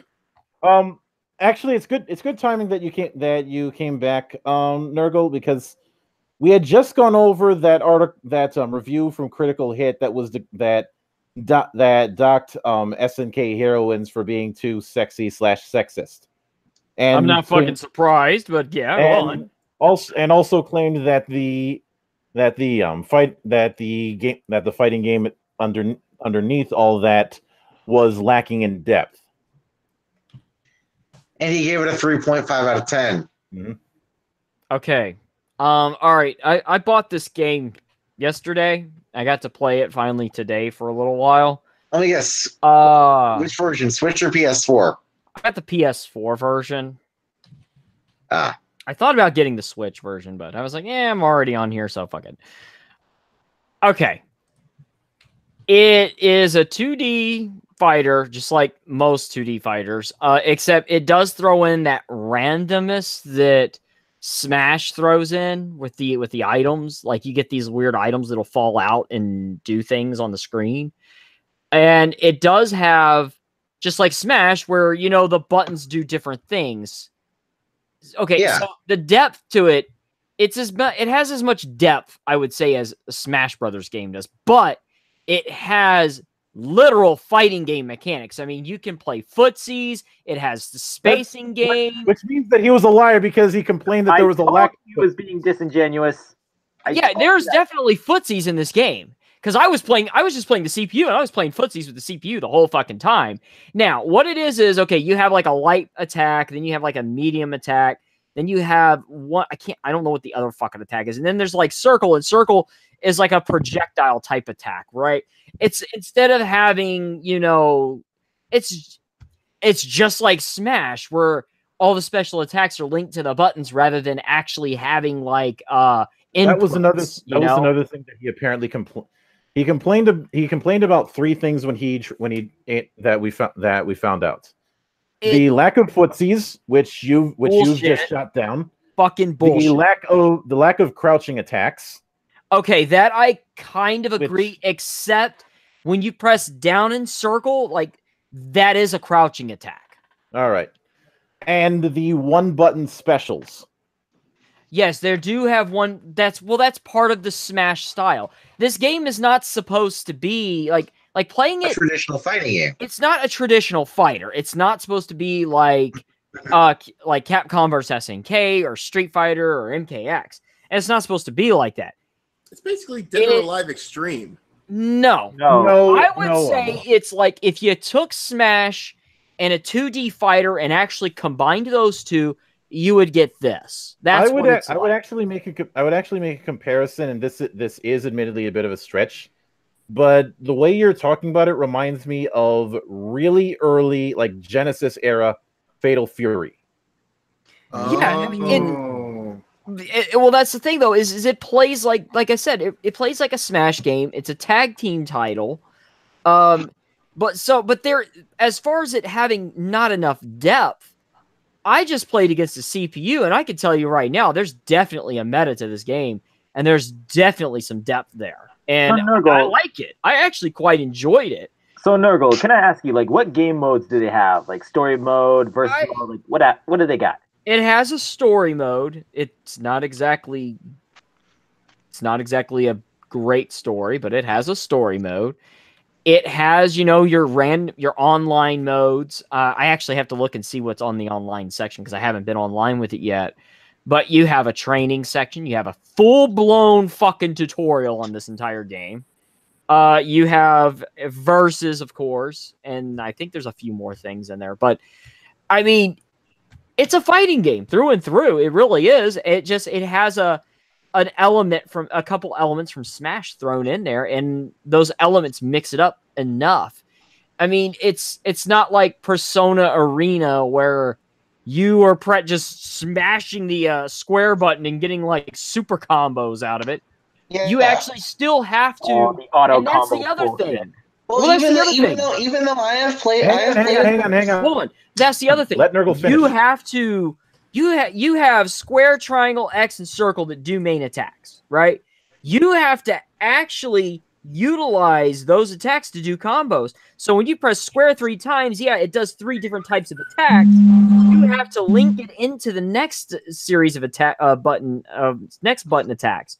You know, you actually have to link them together. And there is another great mechanic, which is their blocking system. Now, you don't hold back to block, you hold L1 to block. And it basically creates this bubble. And if you get hit too many times while blocking, it block breaks. And then you're stunned and you get punished for doing that. It's a great... I love it because it forces the player to take the offense and to counter as well, rather than just play the block game. And it gives me that feeling that you get from MK9, where the name of the game was Dash Block, where you would dash block, and that was the way you played the footsies in MK9. And the other thing though is you had like a block evade. So when you were blocking, if he attacked you and you pressed forward while blocking, you could go through them, and you could like go through the attack or go through them onto the opposite side and counter them, or back off of them if they're throwing certain attacks. So it has depth. I don't know where this guy's coming at, that there's no fucking depth. He's being disingenuous to push an agenda. I could tell you what, dude. I could see this game becoming a tournament fighter. I don't know if it would, but since it's SNK, it could be. It's most likely going to be played at Anime Evo. That's where most of the like anime fighters go. But or NCFB, FBNC, yeah. I wonder FNBC. See, and that's the words of me coming out of this game only playing one playthrough of, or like half of the playthrough of the story mode, and just fighting CPU opponents. I hadn't even gone online to see how players actually play online yet. Oh yeah, Nurgle, like there's an arcade mode in the game, yeah? Yeah, pretty much. There is an arcade mode. But, well, like I said, though, it's the whole fucking game. You can tell just by playing the CPU, I can see where their meta's going to be. I can see where this game is going. And, yeah, are the characters, like, really sexy dressed? Fuck yeah, they are. There's a lot of them that are just bikinis. The Mai character, I don't understand where they're coming up with Mai, but Mai is dressed up. I guess you can say that they had a fever, and the only prescription that they needed was more cowbell. Yeah, that's literally what she's dressed like, as a cow. But as far as lack of depth and telling me the fucker has no footsies, you're a goddamn idiot if you can tell. I found footsies in the first fucking match when I saw the different ranges of the attacks. I mean, come on. This dude's a fucking idiot. Like you said, he's just wanting to play his fucking agenda and bitch about sexy chicks in the game. Yeah. Trying to play, look, I'm woke. That's all. Yeah. And Nurgle, I said this before. I said this, and everybody got a kick at it. This motherfucker has never seen pussy since pussy had him. And then, yeah. And as to bully hunters, put your motherfucking head back down. Yeah, sit your $5 ass down before I make change. Look, if it was when it comes to her, if it was any other fucking streamer doing that shit, I wouldn't even have batted an eye. I'd be like, yeah, whatever. She's just doing what she's got to do to make the money. I mean, and that shit is interesting to watch. Like, that's why I originally did for a while. I subbed to Amaranth for a little while, because when I first watched her stream, she wasn't getting sexy and naked. She was like making her costumes and stuff and showing how she did it. And I was like, well, this is fucking cool. And then I saw the other shit she did, and I was like, okay, never mind. Yeah. Like I said, if it was like Jessica Nabi, I wouldn't give a fucking fag. So, okay, I'll watch. Yeah, but yeah, I mean, I don't really care. I don't care about the whole her doing this or doing this kind of shit. Where I took issue, and where I will always take issue, is hypocrisy. Yeah, exactly. Now, speaking of a bit of hypocrisy, Let's talk about Riot. Oh, We don't hire the men's around I think- here. I So- think someone got fired. But I'll save Hang that. on. One Well, at a time. Let Mildred get in on this. Mildred, what's going on with Riot? Because I'm not Okay. completely privy. I know Hey, one of the hey. guys got fired, but that's Okay, all. we'll I got be the getting sound we'll bite be ready. into that. Now, last week we talked about their brand spanking new social media policy. That was our And- main event, in fact. Yes. Yep. And we didn't have time to cover it because things happen and resolve too fast. But then there was the PAX incident where for one of their panels they specifically had it that they tried to do a woman and non-binaries first policy with that panel at PAX, which Ooh. as heard Sid about also that. pointed out is technically illegal. Yeah. Uh-oh. So okay, so what exactly happened I'm here? extremely. I'm genuinely surprised that the Washington State Convention Center didn't pick up on this. Okay, so explain to me what happened with this panel because I really do not know. I'm still trying to The- catch up on the Riot. game. The panel itself was just supposed to be a general bullshitting regarding the game, regarding art, regarding cosplay, all Mhm. that general shit. But they put in a thing where a certain panel room was for women and non-binaries only. Yeah. So only women and non-binaries could come into this panel room. And I had made the Yes. joke that if I had gone to PAX that year, I would have just walked in there and said, "I identify as female. Stop assuming my gender." And that's a game that a lot of people said they were going to play when it came to that Alamo Draft House and Wonder Woman thing, which they backed the fuck off pretty quick because they found out that this is actually illegal what we're doing here. Yeah. Yep. Yes. And I'm guessing that it was a case of nobody paid enough attention. But this brings us to current state. Riot Games lost 2 employees recently: systems designer Daniel Z. Klein and communications associate Matthias Lehman. I'm probably mispronouncing that, but I do not give a fuck. We're unsure if Lehman was actually fired or if he simply chose to depart the company on his own terms. But we do know for the fact that Klein was fired. According to The Verge, Klein told them... Oh, what was that? Get the fuck According to The Verge, Klein told them that he was let go for breaking the social media policies that Riot has in place, telling them exactly that.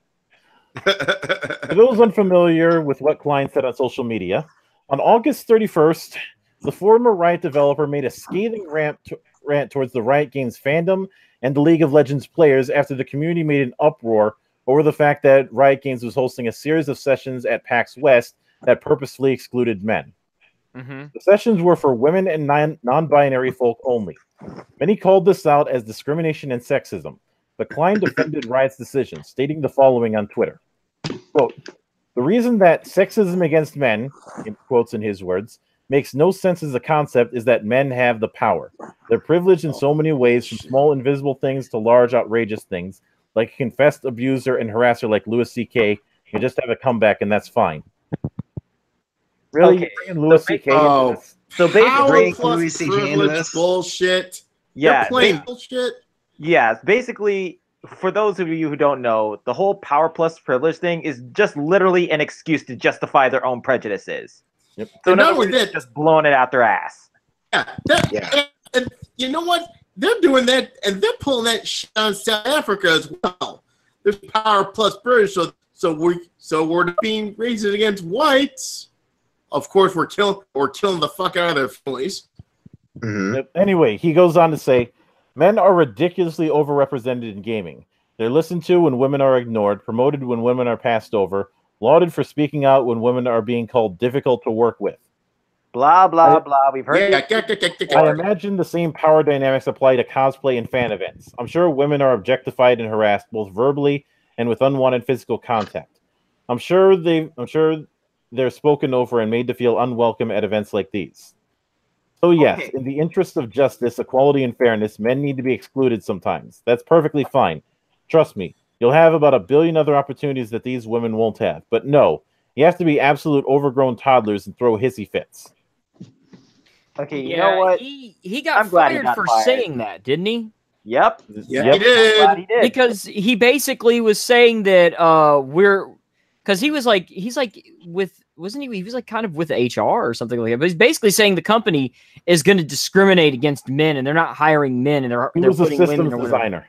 Yeah, but either way, he's Wow. the way he's speaking about the company is it made the company look like they are actually literally discriminating against men. It's one thing to be like, okay, this panel is for women and non-binaries only. That's one fucking thing. And I can see where they're coming from on that. But obviously, they probably can't stop people from coming into the fucking panel, even though they probably had a crew of maybe like 10 people in there any fucking way.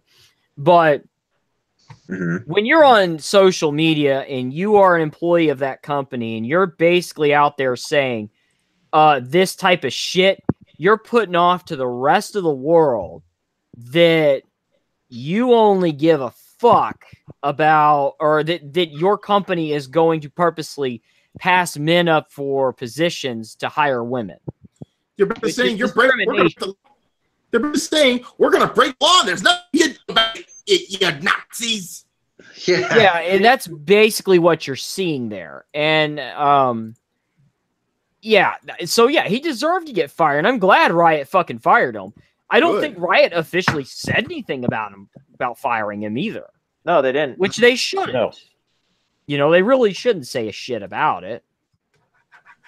And that's kind of why that's what companies need to do is need to start shutting the fuck up. Apparently, some of Klein's quotes from 2011 and 2012 make his little white knighting a bit shallow. Put in a different light. For example, him replying to Riot by Ronic Hero saying, "But it's much harder to get half-naked pics from RL girls. # creepiness threshold reached." Oh, Jesus. Or something. Reset the clock. Well, and you know what? This is back to exactly what we've said 1,000 fucking times over and over again. These people, they virtue signal, and there's only one reason they're virtue signaling and acting like this. It's simply because either A, they're guilty of the same shit, or B, they're trying to hide amongst the sheep dressed like a sheep. That's just how it is.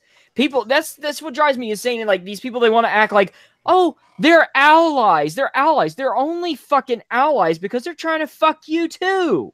You're fucking. If you are okay, that's the reason why South Park was on point. I'm sorry. Unless the motherfucker's gay, I don't know a single man that just hangs out with mostly women because he rocks feminism. All right. No, he wants to get some of that poontang. All right. Exactly. Yeah. Well, you know what? I could make a joke about sailors, but nah, too easy. Yeah, So that's what they do. They basically like to Weinstein their way to her panties. Oh yeah. Come on. Well, the only reason you're hanging out with him is because you want to get closer to that chick and you want to get laid. Exactamundo. Would you say that they're a predator? There's a predator among the predators. Basically. But here's the thing, though. You do have some that do it the right way. They're hanging out with them, and so they actually make legitimate relationships with some of these women. But then you have the people like Matt Hickey, who's literally using there's people that are literally using this as their hunting ground for victims because they're serial sexual harassers or serial fucking rapists and shit. So they're utilizing this. What's the best? Okay. I don't like to talk about this subject, but when we talk about pedophilia or pedophiles, what do they mostly do? What type of professions do most pedophiles work? Okay, here's a church. Stuff Here's that's open the door and there's choir boys. well, Churches. no, hold on. I'm not even going to go about the church thing. That's part of it, yes, but they put themselves in professions where they are going to be surrounded by children. Why is this? Because that's perfect way to get them out so they can hunt. That's what they're doing. Plain and simple, right? And that's what you see happening with all these male feminists that turn out to be rapists and sexual harassers, or all these fucking pedophiles that are hiding amongst them. They are they are wolves in sheep's clothing all the time. That's also why I think South Park was on point when they repurposed people who are being that level of PC as frat boys. No, they're not even frat boys. They're like, they're not even frat boys because not even frat boys are like as stupid as them. No, that was frat boys. That's what they were trying to pull off. They were trying to pull off the wolves in sheep's clothing point there because, I mean, that's what a fucking frat boy would do. If he sees a hot feminist chick that he wants to bang, he'd be like, yeah, I'm all about that feminism stuff. Fuck the patriarchy. Fuck my male privilege. You know, that's what they would fucking do. Soy beta pie. But continuing on. Soy beta pie. Continuing on with Daniel Z. Klein and his soy superiority complex. Somebody named Adam had tweeted to him, "Pub next door is advertising Spanish shots all night. I fear that'll be very accurate." And Daniel Z. Klein replied to him saying, "There will be happy inebriated Spanish girls. Just saying. Just leaving this information here you." It's time to go hunting. Yep. Lehman, on the other hand, publicly defended Klein's original comments, which some feel may have caught the ire of Riot's higher-ups, not unlike what happened when Peter Fries was fired by ArenaNet for standing up for Jessica Price after she began to berate and belittle Guild Wars 2 fans. Yeah, and he got fired because he was berating and being a jackass, too. Mm-hmm. Yeah, he was milading. Matthias Lehman says, quote, "Being an ally means listening to, learning from, and standing up with marginalized people. Daniel Z. Klein has done that in the years I've known and worked with him. It's telling when people spend more time tone policing than calling out those harassing and threatening him. The both sides equivocation has to stop, as with the obsession with civility in the face of dehumanization. Criticizing somebody for being rude while they're being harassed and threatened is a poor prioritization and a red herring. I stand with him in these trying times." Yeah. Oh, hey, by the way, I forgot to mention it, but drink. Yeah. Okay, so the one thing I would also say about these people, though, is, and this is what I love about it, is when you look at like the whole Gamergate or the Comicsgate argument, you know, they always want to smear campaign those groups and say, oh, well, they're all the misogynists and racists and sexists. And then you see these people that are literal harassers, literal racists, literal sexists in there, and they fucking embrace them and roll with them. And then when you look at the other side, they always go, and yeah, when they find somebody like that in there, they oust the fuck out of them, try their hardest to tell them to get the fuck out and go the fuck away, and this dude does not represent shit. Mm-hmm. It's really fucking telling how quickly they will embrace him. And it just tells me, too, again, is they don't have those numbers that they think they do. So they have to cling to having people that come in like that. So they have to hold on to those numbers because they know when this one ousted, that's one number gone. Especially if it was a big voice.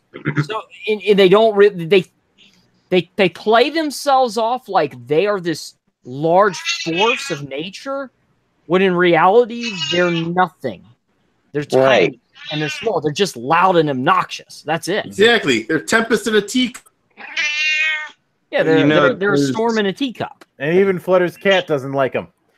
You know, there's something I have to point out, and I've pointed this out many times, and this doesn't just involve Gamergate, Comicsgate, but at its core, it involves the mentality of a specific group of people that, and I'm not even going to say Democrat or Republican, left or right, but it's a very specific mentality that has been cultivated amongst our society, where you have two groups of individuals, and this is really what's at the core of the culture war, be it political, games, comics, whatever. You have a group of individuals who literally just want their hobby. I want a video game that I can enjoy. I want a comic book. Yeah, I don't want it to be political. I don't want any of that shit. Like, just give me something that's enjoyable, even if I don't necessarily politically agree with it.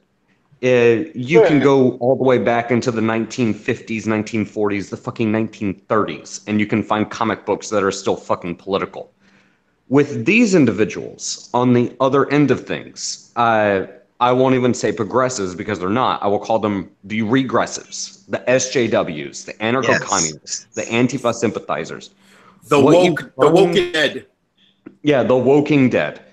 What you find with these individuals is there is a mentality amongst them where, with the way they operate and the way that they conduct themselves, they have tunnel vision on steroids. They don't care about the medium. They don't care about the hobby.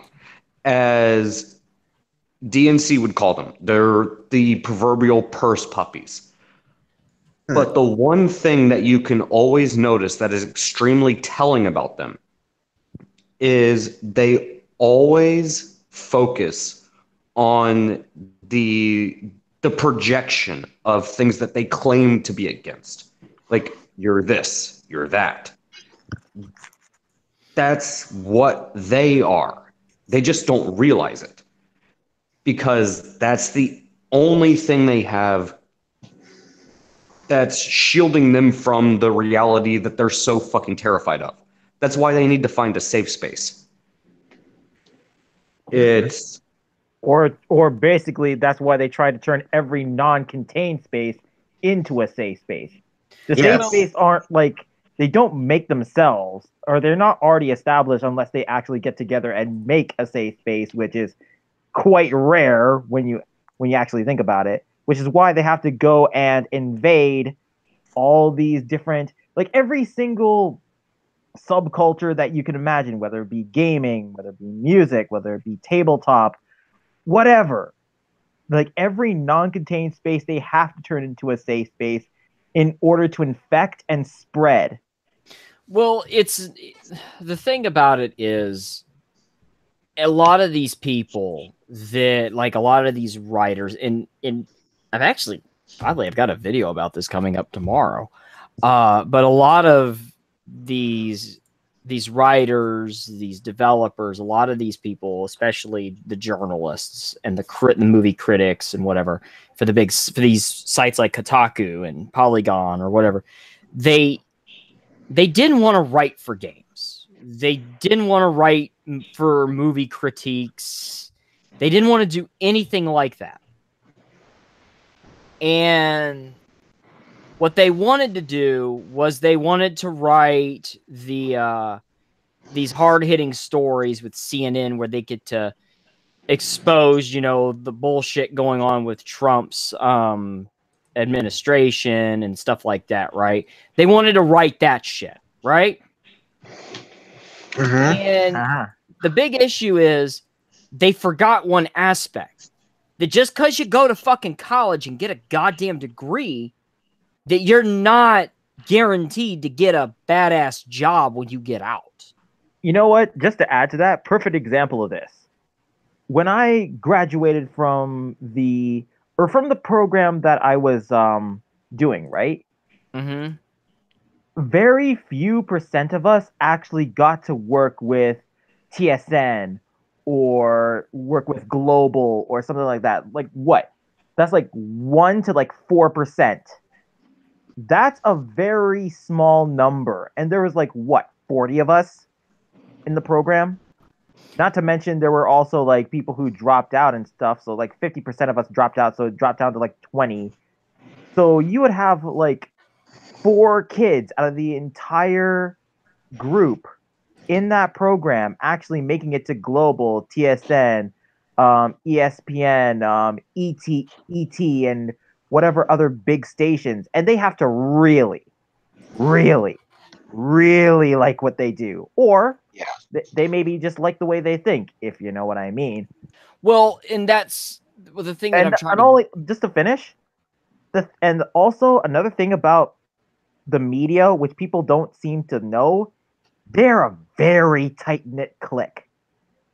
Everybody knows each other's name. There are people who date in that industry. There are people who get married within that industry. It's extremely rare for anybody to like date and marry like outside of it, but that's how tight knit it is. Well, It's literally to the point where it almost becomes incestuous.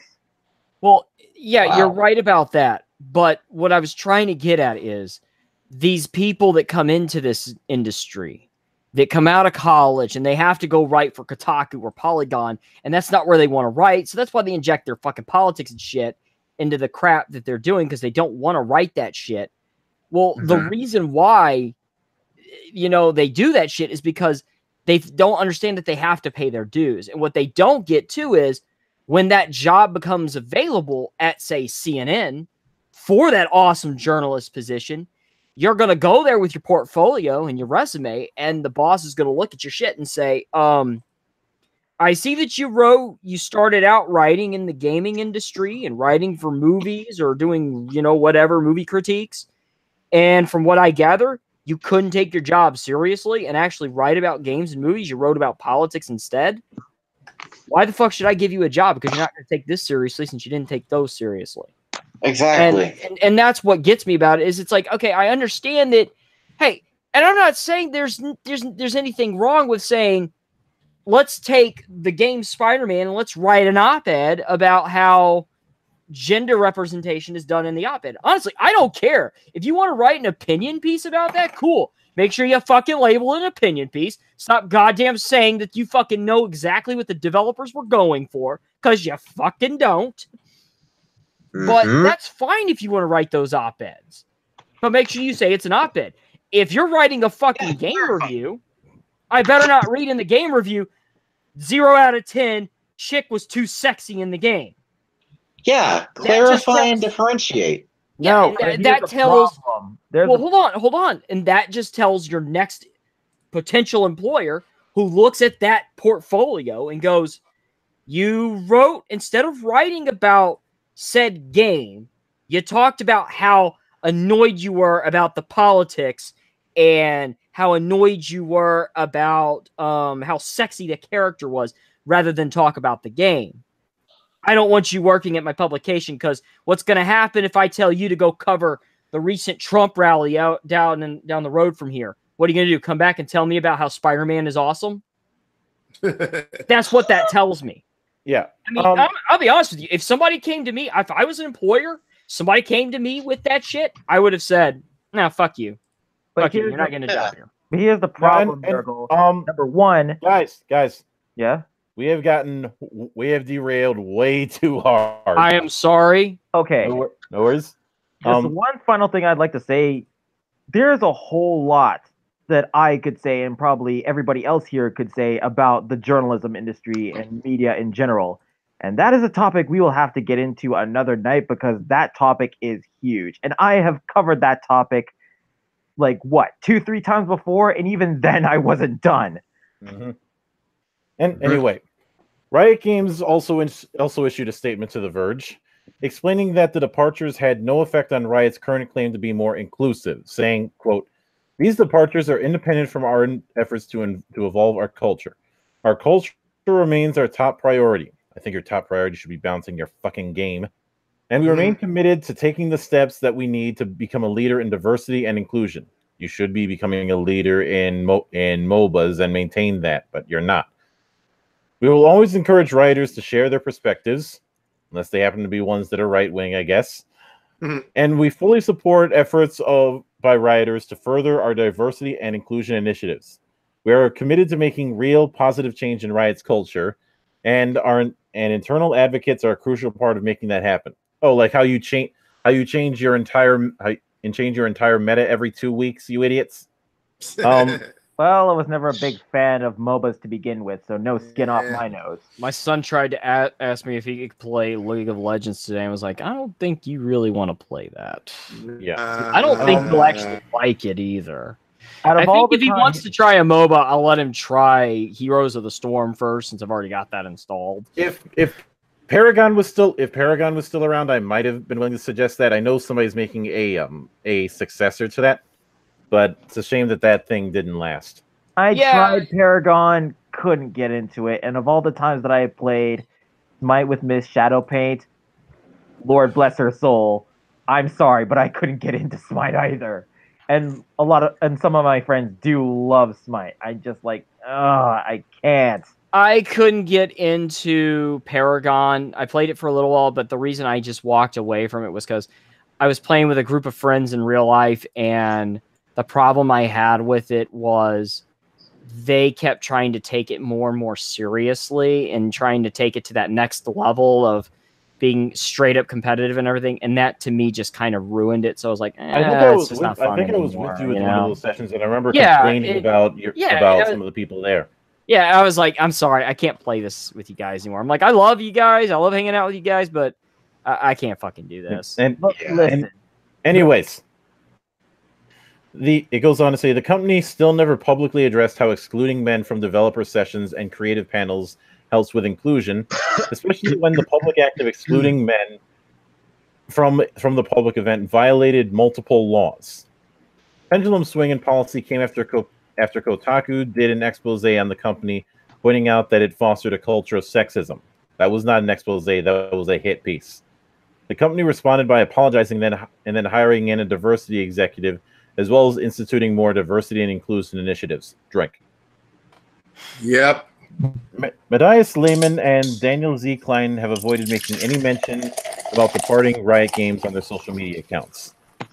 They attempted to reach out to Klein to ask if he still feels Riot was in the right, but apparently he's blocked or not, and whether or not he feels it's important to get half-naked pictures from real-life girls, but apparently he's got him blocked on Twitter.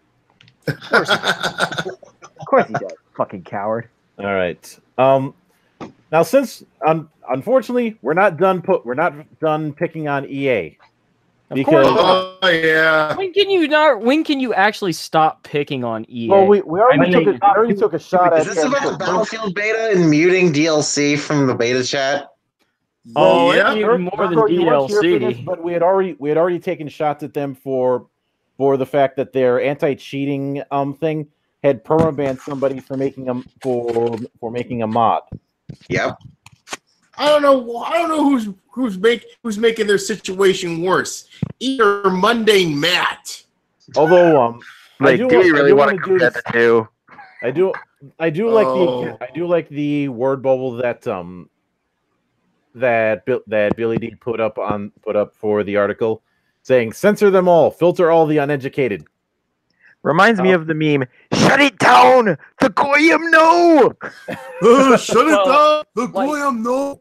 That Battlefield 5 game, it just cannot get away from controversy because it just keeps getting worse every fucking day. Like, people are bitching about how people are saying the gameplay is not up to par. Like, it's just nothing really new about it from what I've heard. I've heard people say that I've heard two different stories. I've heard people say that it's solid, it's balanced and all that, but it's just, they're like, it just feels like a run-of-the-mill Battlefield title. It doesn't feel good enough. I'm going to wait and hear from experts that I do trust on the matter. Anyway, there's a lot of gamers have asked DICE for the ability to mute players they don't like. If someone is using language you don't like, mute them. If someone is spamming chat, mute them. If you don't like the cut of their jib, mute them. That's the sensible option to have, right? Not according to DICE. Polygon spotted tweets made at the end of August by DICE producer Jakub Ajmal, not sure if I'm pronouncing that right, who responded to gamer requests for the ability to mute players in Battlefield 5. Ajmal declined that request and instead noted that they would have a profanity filter instead. Ajmal further pressed for the option to. He was further pressed for the option to simply mute players instead of seeing chat filled to the brim with asterisk grafted words. Hello, George Orwell. Yep. Others pointed that the in-game characters use strong language, which is partially why Battlefield 5 is rated M for mature. Gamers questioned how the game could allow characters to say profane words, but players weren't allowed to use that language. Ajmal stated that the characters are talking to one another and that players shouldn't talk to each other like that. Who the fuck are you to say that the players shouldn't talk to each other like that? Yeah. Exactly. Who the fuck are you to tell other people that they can't talk the way they want to talk to each other? And because look, okay, I understand. Look, this is a mature-rated game, and I do understand the want for maybe a profanity filter, and that's fine if you even want to option the profanity filter, like Blizzard. Blizzard does that. You can turn the profanity filter off, or you can turn it on. Doesn't fucking matter. You can have it off or on, but Battlefield, if they're going to incorporate this fucking profanity filter, they need to get their fucking profanity filter in check too, because there's no goddamn excuse for the word white man or the words white man to be fucking. We're going to get to that. Oh boy. Oh, go ahead and continue. I'm sorry. Don't blow your load too early, Nurgle. I have a tendency to do that, and that's why I have 3 kids. And that's why Slanesh outperforms you every single time. Like, man, I'm Nurgle. I ain't Slanesh, all right? Anyway, Peter Assalto had said, kind of unlikely that ass will be included. It will probably be included in in-game dialogue after all. I never get tired of check your asses in BF1. And Jakib responds with, personally, I think there is a difference because if in-game characters say it to each other, that is part of the fantasy. Like when you watch a movie and they're cursing at each other.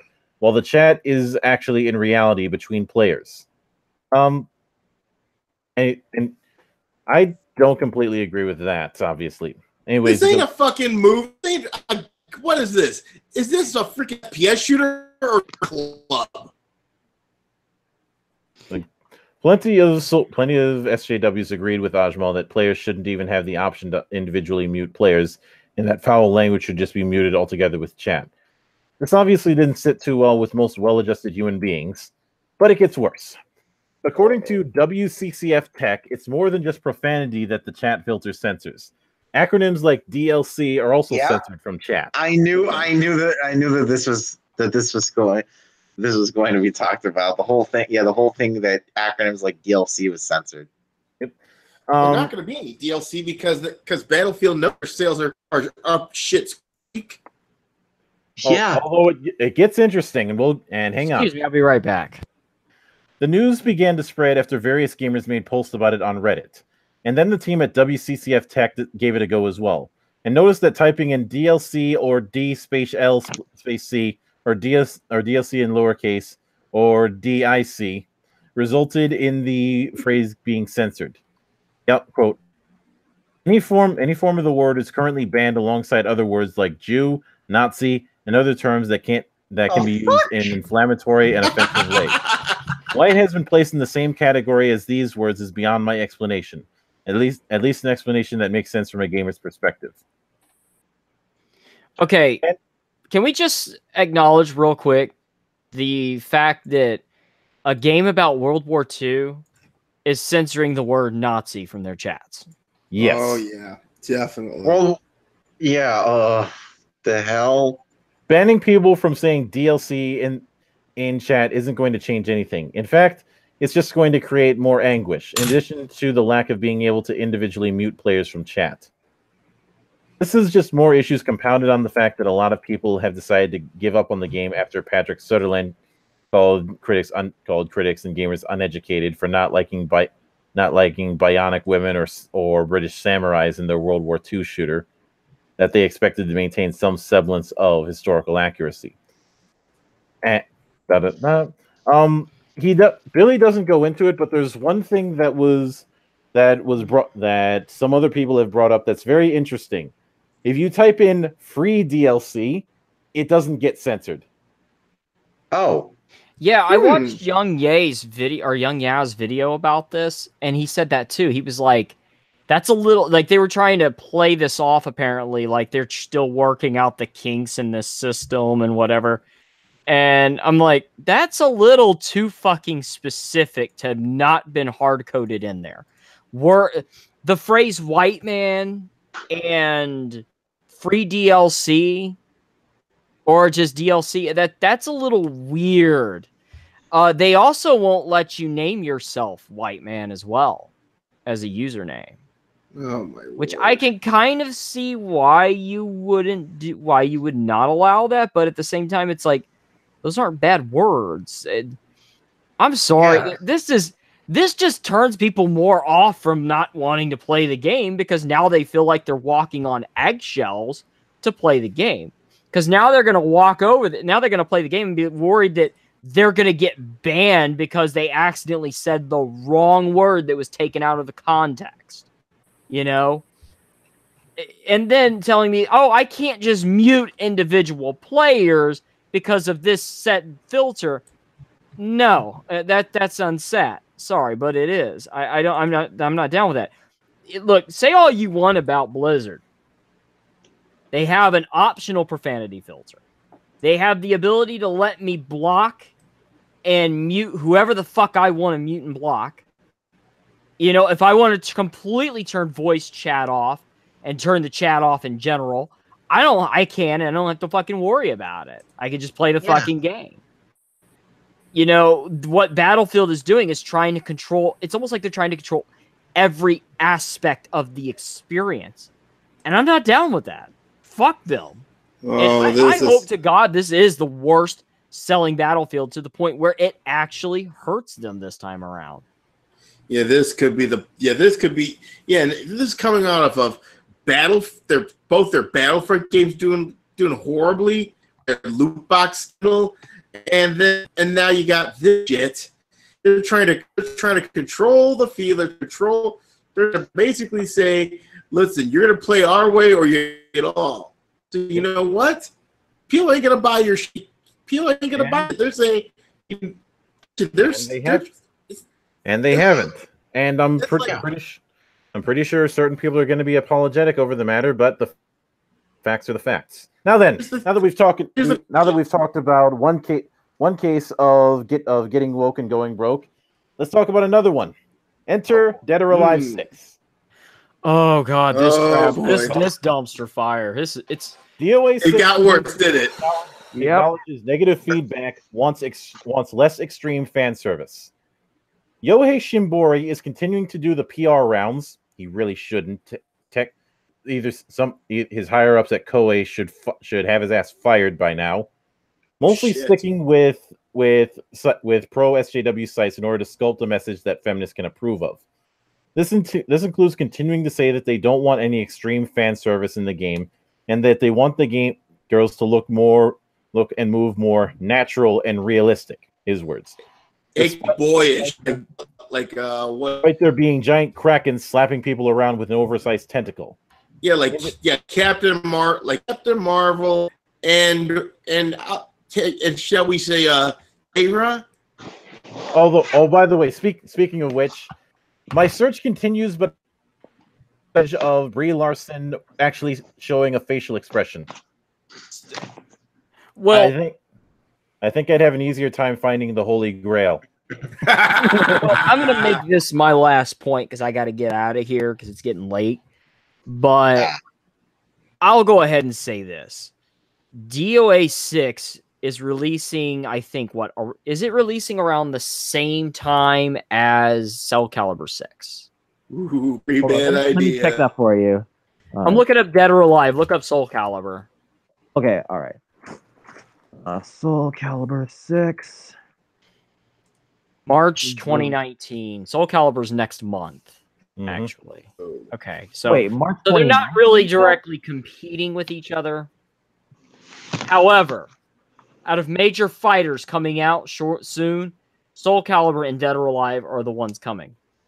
And what we're seeing so far is so much negative feedback towards DOA 6. I don't see it doing well at all. I really see Soul Calibur 6 doing better, and that's because they ran with their gimmick. You know, they know that They know the reason people are. play the game. They know the reason people like Ivy is because she's hot. They know the reason they come to this game is because of the hot chicks and the weapons and the weapons combat. Yeah. You know, Yeah. But Dead no- or Alive 6. When you remove the fan service, like, look, I'm not saying this at all because I want jiggling titties in the game. Because I don't really play Dead or Alive. I played the 5th one, and I have it, but I don't really play it. But looking at DOA, I can tell you right now, the reason it's not being played mainstream in tournaments is because it's not a great fighter. It has some solid mechanics, but it's not that great. It has nothing to do with the titties. It has nothing to do with any of that. And the only thing this game has going for it is the fan service and the zany costumes. Because the reason people aren't buying into it right now is because the mechanics aren't great. You know, it's just not as great of a fighting game as it should be. Because honestly, I liked the originals, but it's just not a great game. And the DLC. A lot of people see all that DLC and they go, I don't want that shit. Fuck it. I don't want it. It's too fucking much money. I mean, you're talking hundreds of dollars of just costumes and shit. It's just no. And looking at DOA 6, they are removing the fan service and they're replacing Basically, it they're giving with us cheeseburgers when we want sushi. Well, this is the thing is, To quote Mildra. well, what happens when you remove all that from Dead or Alive? You get a generic 3D fighter. What sets this fighter apart from the rest? Mortal Kombat has blood, guts, and fatalities. You know? Soul Calibur has weapons.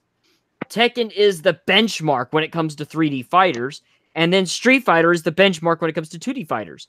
So you put out Dead or Alive 6, you've just got generic fighting game. I mean, look at the characters that are in Dead or Alive in general. Like Bass. I think his name is Bass. He looks like was it Bass? There's one character that looks like a fucking regular construction worker. Yeah. And there's another one, it's just a Jamaican-looking dude with green hair. And he's a Thai boxer. Insert generic Thai boxer character. Holy fuck, it's Sagat with green hair. It's Adon with green hair. What more do you want? By removing this fan service and this gimmick, why do people want to buy the game anymore? You've taken out the element that people liked about it. They liked the zany jiggle physics. They liked the fan service. They thought that part made it fun and interesting. You're removing that aspect, so what are you left with? Generic fighter. Nobody's going to buy this. Yeah, whoever. And just to add to that, sorry, but just to add to that as well, here's the ultimate argument that ends all this. Who the fuck are you to tell anybody what they can and cannot create? If they want to have jiggly titties, let them create that. If they want to have like a whole bunch of guns and whatnot, let them create that. If they want swords, let them have that. If they want blood, guts, and all sorts of gore, let them have that. If they want to talk about themes such as racism, sexism, yeah, they also have that option because freedom of creativity. Nobody should be telling anyone what they can and cannot create. Well, it's not only that. The rumor has it. Now, I don't know if this is true, but I heard before that DOA 5 was supposed to basically be what DOA 6 is going to be. And they received a lot of backlash because of that. So basically the head of the company came and said, yeah, you're going to reverse all that. And you're not going to do that. So I guarantee you what's going to happen here is DOA 6 is going to release. It's going to get praised. It's not even going to get praised by the media. The media is going to look at it and say, oh my God, look, you can bruise up women. You know, they're going to run. They're not going to be happy. They're still going to get flack for this shit. And then it's going to sell terribly. And I guarantee you, if they make a DOA 7, the titties and the fan service will be right back. Not only that, the guy behind DOA fired. Yeah, he's going to get fired because it was his choice. You know, they're taking a risk, and I give them balls for taking a risk. I give them credit for that. Take that risk. The problem is, everything leading up to it right now, you can just sit there and say, I'm sorry, but your risk is misguided, and you're going to lose this time around. But you know what I think Dead or Alive needs? They need a crossover game. Think about it. Every other fighting game in existence has like crossed over at some point. Capcom versus SNK, Marvel versus Capcom, Mortal Kombat versus DC. We don't talk about that. Yeah, they should cross SNK. Even Blaze Blue got like a crossover battle. The only games that I know that didn't get a crossover of some kind are Guilty Gear. No, wait, Darkstalkers did because they're part of Capcom. But like Dead or Alive, think about it. Dead or Alive versus Tekken. How awesome would that be? And not only that, it would put Dead or Alive more on the map than it already is. And I think after that, after getting some more notoriety with the crossover, you can improve the main games from that. Actually, I think it'd make more sense to cross over Dead or Alive with the King of Fighters series. Yeah. Well, like the reason why I say Tekken is because, like, of course, Dead or Alive is like a 3D fighter, so why not have a 3D fighter with another 3D fighter? You know what I mean? Except the way that both of them do their 3D fighting doesn't exactly have a lot of compatibility. It's apples and oranges. You would have a better crossover with honestly Virtua Fighter. Yeah. Anyway, now of course he decided to interview Anime News Network. You know, the people who banned SJW so that their forumites replied with Shonen Jump Weekly. Now, first off, his excuse for getting rid of the soft engine, which was the graphics engine they had been using for DOA 5 and DOA Extreme 3, was that he wanted to make it, quote, I just wanted to make it a bit less extreme, more natural, realistic. This is him saying that they took the fan service too far in Extreme 3 and are moving in the opposite direction. He had previously called the soft engine physics cartoony and old, stating that he wanted something new. So they scrapped all of their assets and started from scratch using a modified version of the Dynasty Warriors 9 engine because it had more physically based rendering built in for the lighting. Instead of adding PBR to the soft engine, Shimbori thought it would be wiser to scrap it altogether. However, this created the obvious effect in having all the animations appear stiffer and less fluent in DOA 6 because Dynasty Warriors 9 doesn't have a built-in physics engine like the soft engine. This also eliminated full body, soft body deformation, so all the characters move less fluid and have more rigidity in their animations. Shimbori acknowledged that the unnatural and stiff animations in DOA 6 were due to the physics engine not being complete in the new Dynasty Warriors 9 engine. Except people haven't exactly been kind to Dynasty Warriors 9 either, but not for graphical reasons. All of these problems created a lot of fan unrest and negativity within the community. ANN asked Shimbori about the negative feedback that fans have expressed toward the game. His reply was, "There's been a fair bit of negative feedback, but I also think there's some misunderstanding. Keep in mind, we haven't revealed everything about DOA 6 yet. Don't be so down, fans." This ties into what Shimbori mentioned before, where he claimed that he understood the fan frustrations and told everyone, "Don't worry. Behold, I have returned."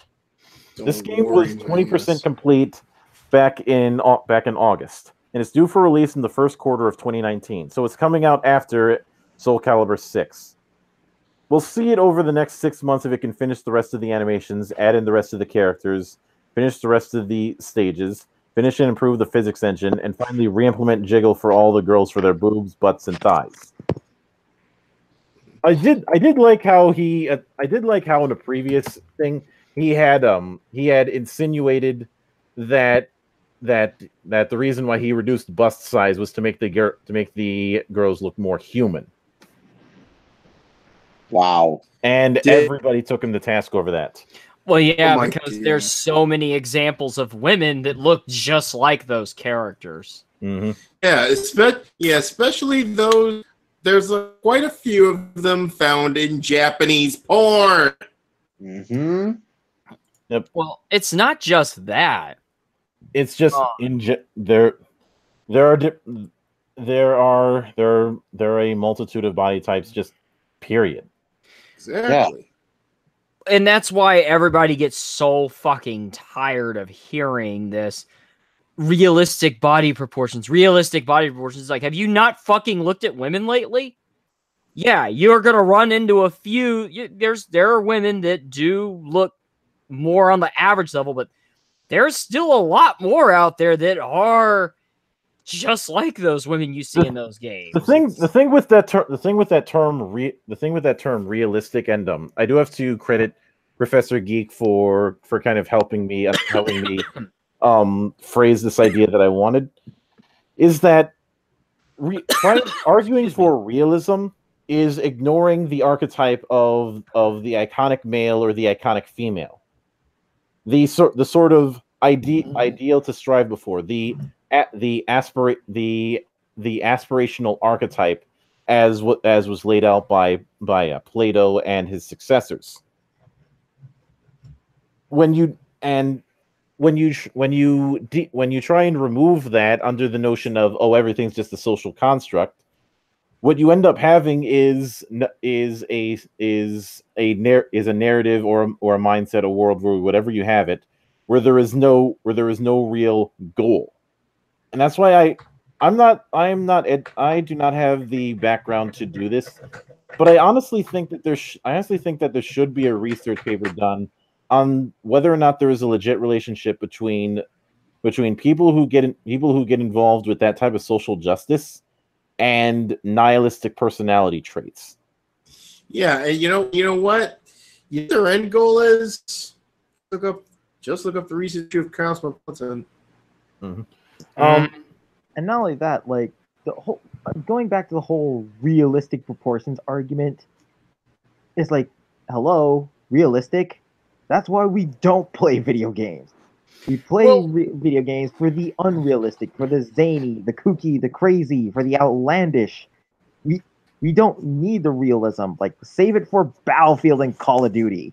What you got to understand, though, is you're dealing with a group of people that don't understand that concept and don't want to understand that concept. They don't care to understand that. I mean, and these are people that were never taught. Like, this is why I can't stand the current writing today, because they don't understand the idea of nuance. They don't understand. Sorry about that, guys. Cool, but they don't understand, when it comes to, like, the X-Men, that the X-Men have been all about anti-racism for fucking years. Yeah. They don't get that shit because it's not being spelled out in front of you. People were understanding these concepts. People aren't fucking stupid, but that small group that are the writers now, those idiots, they don't get it. They think that by beating you upside the head with the fucking frying pan, screaming message all the fucking time, that you're just not going to understand. And all it does is turn people off and make them walk away. Mm-hmm. I mean, I can't tell you how many fucking times it just removes you from the fantasy. It removes you from the immersion of it. I can enjoy a game for what it is, but these people can't, because they're constantly living in this world where everything. Let me just go ahead to quote Anita Sarkeesian. Everything is racist. Everything is sexist. You have to call it all out. They live in that world all the time, and they don't understand until they get older and start to realize maybe it's kind of crazy that I keep saying these things. And they can't. What's that? I was just saying, you're giving them way too much credit. I think they're going to die in their old age, and they're still going to be set in their ways. No, I'm not. I'm not, actually. You got to understand how people are when they age. Some of them are going... Well, hold on, I'm sorry, but some of them are going to do that, of course. But like Anita, I guarantee you, when she's in her 60s, she's going to fucking look back at her career and go, you know what? Oh, what the fuck I was so pissed off about? Nah. Oh, by the way, they will. Oh, by the way, ahead, man. I'm sorry, Aaron. To make the EA thing even stupider, Uh-oh. somebody tried to put white man as the user ID for their Origin account, and it said ID contains a prohibited word or character. Yeah, I thought that was prohibited funny. word. But I can kind of see why they would do that. Yeah, it's that, or they're gonna say, "Oh shit, I wasted my life," or it's gonna be the crazy ones that would probably strap bombs to themselves. And anyway, I mentioned this a couple weeks ago, but apparently Robert Marks is moving forward with his libel suit against the new owners of The Escapist. Oh, really? Yeah. What was that story about? I'm sorry, I can't remember. It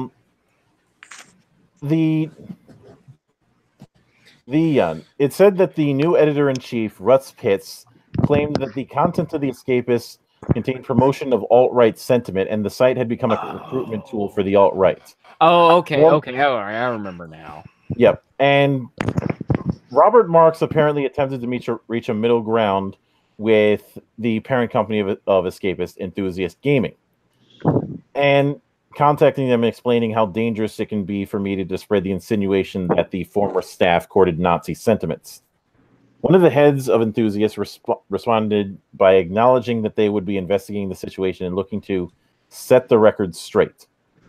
Enthusiast Gaming also attempted to assuage the severity of the situation by claiming that Russ Pitts was only referring to certain people on the forums as being alt-right and not the staff. However, Pitts' comments about The Escapist and its political direction did not chiefly mention that he was referencing the forums only. In fact, he stated, quote, "The dots have now been connected, and some people are going, oh my gosh, that's kind of nuts. And yes, it is kind of nuts. And I hope now explains what happened at The Escapist. That is allowed to turn into a very extremist video game outlet and a breeding ground and recruitment tool for outright operatives." Following the silence from Enthusiast Gaming, Marks began the process of filing a lawsuit against Enthusiast on August 7th, 2018, and noted that the application was filed at the Superior Court of Ontario back on August 13th and was served to Enthusiast Gaming on August 15th. The organization was given an opportunity to come to the table to retract the comments made about the staff and contributors about the Escapists supporting the alt-right. Otherwise, the case would be presented and heard on September 7th, 2018. Additionally, the cease and desist warnings were sent out to Editor-in-Chief Russ Pitts on August 21st, following the application at the court, and again to the legal counsel for Enthusiast Gaming on August 26th. However, Pitts continued to bait controversy with comments from his appearance at PAX West.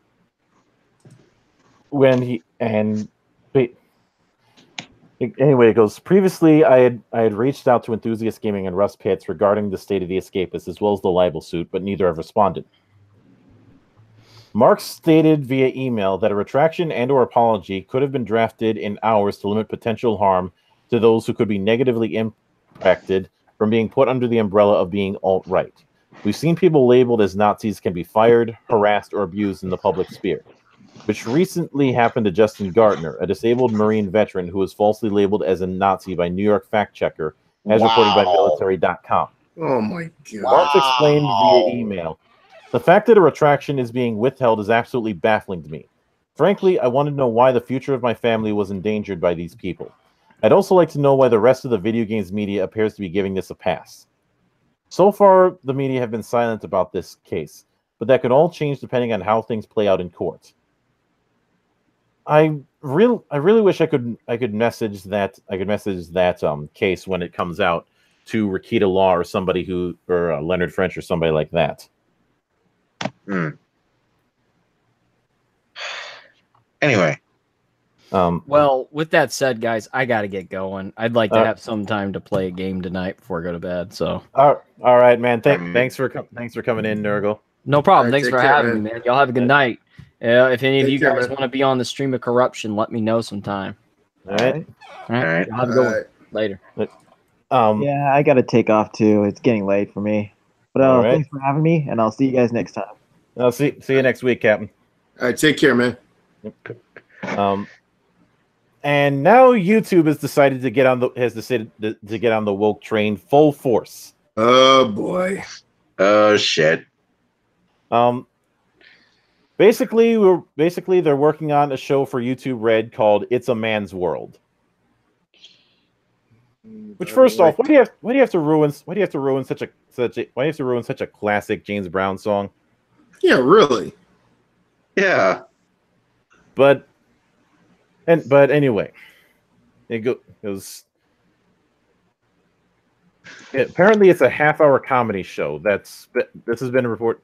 Deadline is reporting that YouTube has ordered the pilot for "It's a Man's World," which is being written by Teresa Rebeck of NYPD Blue and Law and Order: Criminal Intent fame. I'm guessing she was just a co-writer in those things and not the main ones, because Exactly. Criminal Intent, from what little I saw of it, was decent, and I remember enjoying NYPD Blue back in the day.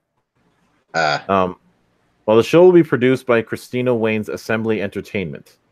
The show will be about a woman named Emma who works as a video game design executive and is the one who takes care of the family. She supposedly has to take care to dodge landmines in the male-dominated field in order to retain her job. However, one day she gets inexplicably fired and blacklisted from the industry. In order to get a new job in the industry and provide for her family, Emma decides to dress up like a man. Oh, After pretending to be a straight white man, Emma learns that life as a man is much easier, and that she gains newfound ease of access and power from the privileges of being a man. Wow. Oh my god. I remember a piece where I unfortunately forget her name, but it was a very interesting piece about a woman who decided that she was going to dress up and act like a man for a period of, I think it was 3 to 6 months, and after that, she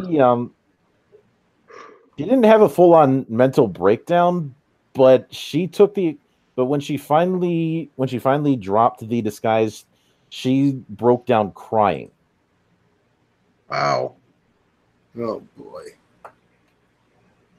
So I can't help but look at this as a bit insulting. Yes. But then I'd imagine that's probably going to be the least viewed item on YouTube Red. Yeah, on Because YouTube Premium. They call it YouTube Premium now. Oh, it's on YouTube Premium. Jeez, I'm out of touch. I guarantee that people will be yelling at them. What is this shit? We wanted another season of Cobra Kai. Yeah, exactly. Yeah. There's some more Cobra Kai. Screw this woke. All right, we had one case of whining of bad reviews, and now we've got another. In particular, well, as they say, you can't spell ignorance without IGN. Yeah. Oh, yep. Screen share this. All right, let's get this on the road.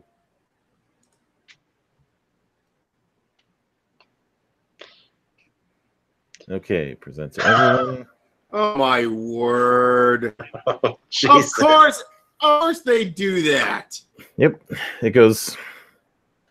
So IGN's review of Dragon Quest XI: Echoes of an Elusive Age were met with criticisms about sexism and sexiness.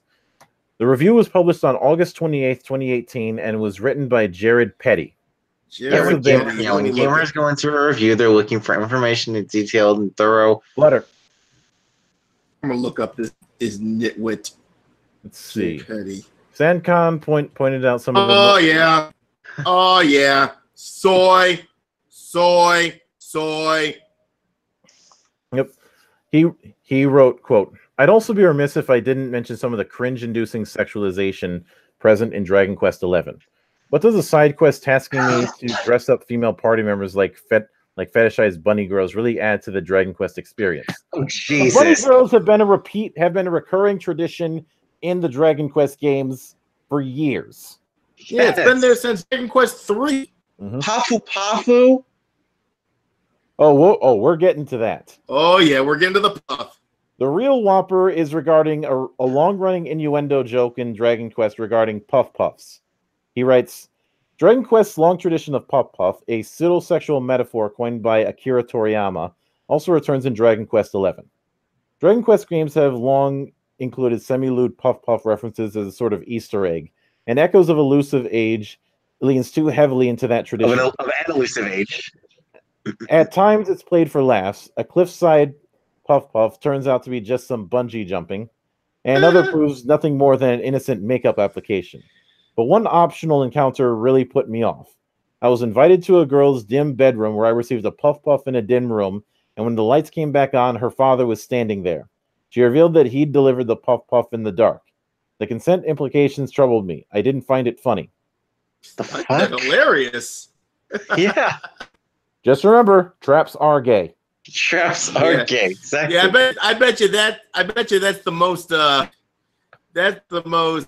gay thing I've ever seen since a certain scene in the Honeybee Inn in Final Fantasy VII. Oh yes. You remember that one? Yep. Cross-dressing cloud. Who could forget? Let's see. The final summary was mostly favorable, save for his criticisms of the parts mentioned above. Saying Dragon Quest XI excels when it emphasizes fighting bad guys, exploring dungeons, and finding treasure. It's a visual feast populated by a cast of colorful monsters more engrossing than its main characters. Well, fuck you too. Uneven story beats and some icky bits. Icky, what are you, a child? Sometimes slow Dragon Quest down, but superb mechanics retain the focus, making Echoes of an Elusive Age a top-tier JRPG for the modern age. Of course, a child. I mean, if you go look at his fucking Twitter page, you can see the soils of his eyes. Oh, by the way, look at the like-dislike ratio here. 2.6 to 2,000. 8 out of 8. 8 out of 10.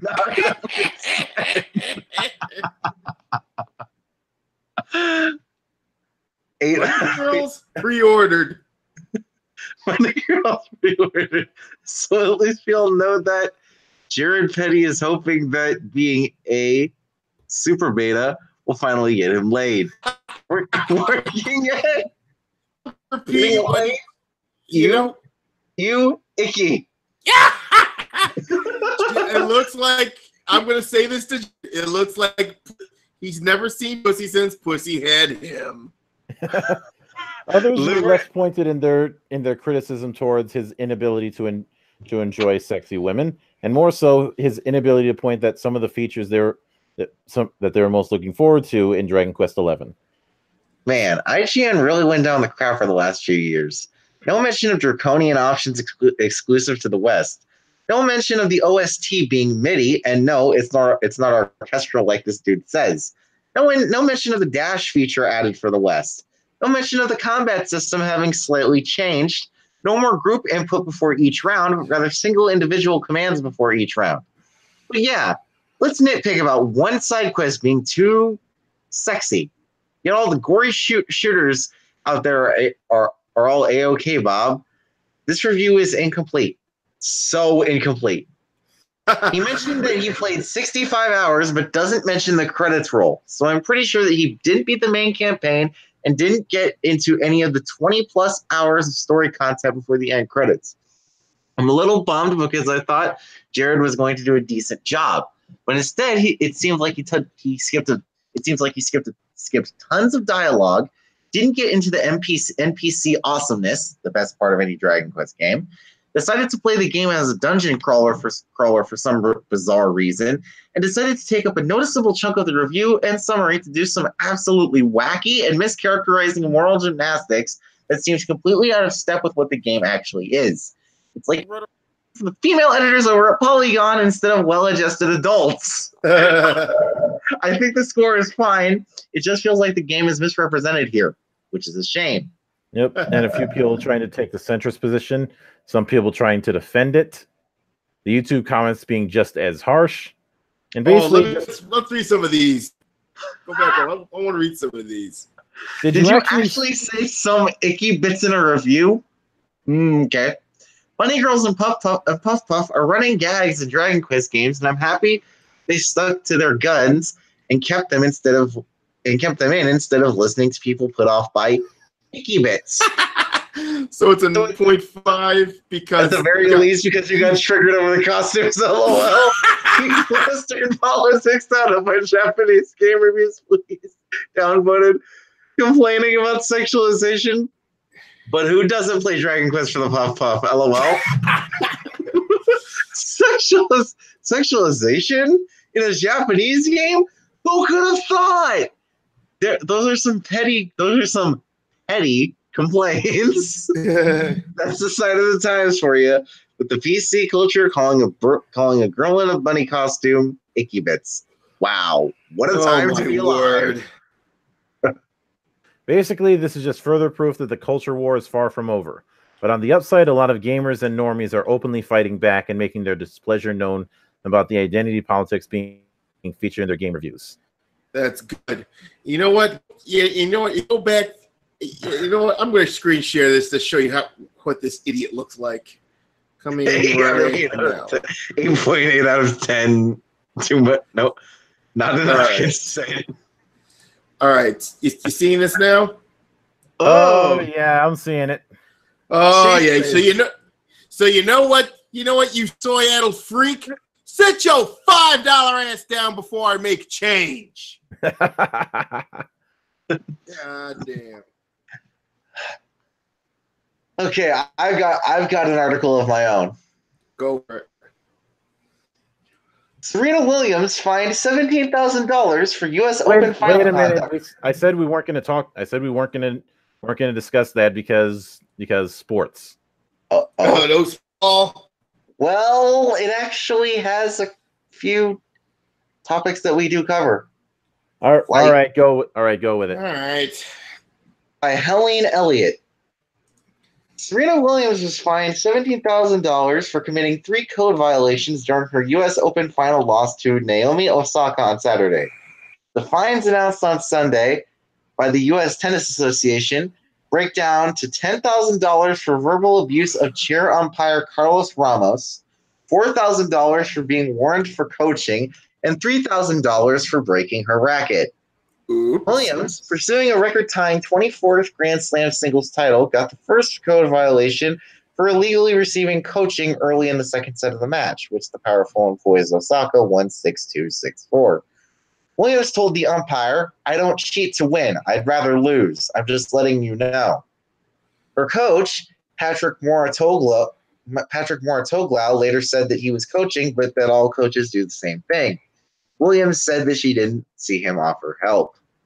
Williams smashed her racket, an automatic point penalty, after Osaka broke her serve to take a 3-2 lead. Williams continued to berate Ramos, calling him a thief and a liar and saying, "You will never be on another court of mine as long as you live. You owe me an apology." Ramos then sanctioned her for verbal abuse and penalized her a game, leaving the score at 5-3 in Osaka's favor. In a post-match news conference, Williams said that she'd had no previous problems with Ramos. "He's always been a great umpire," she said. However, she accused him of sexism, contending that male players often make abusive remarks but aren't penalized as harshly as she was. "For me, it blows my mind," she said. Katrina Adams, president of the U.S. Tennis Association, said that the U.S. Open's officials department chose Ramos to work the match because of his good record.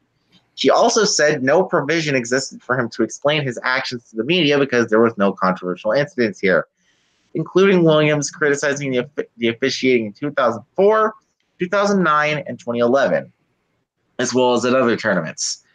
Adams supported Williams' claims of sexist treatment. "We watch the guys do this all the time.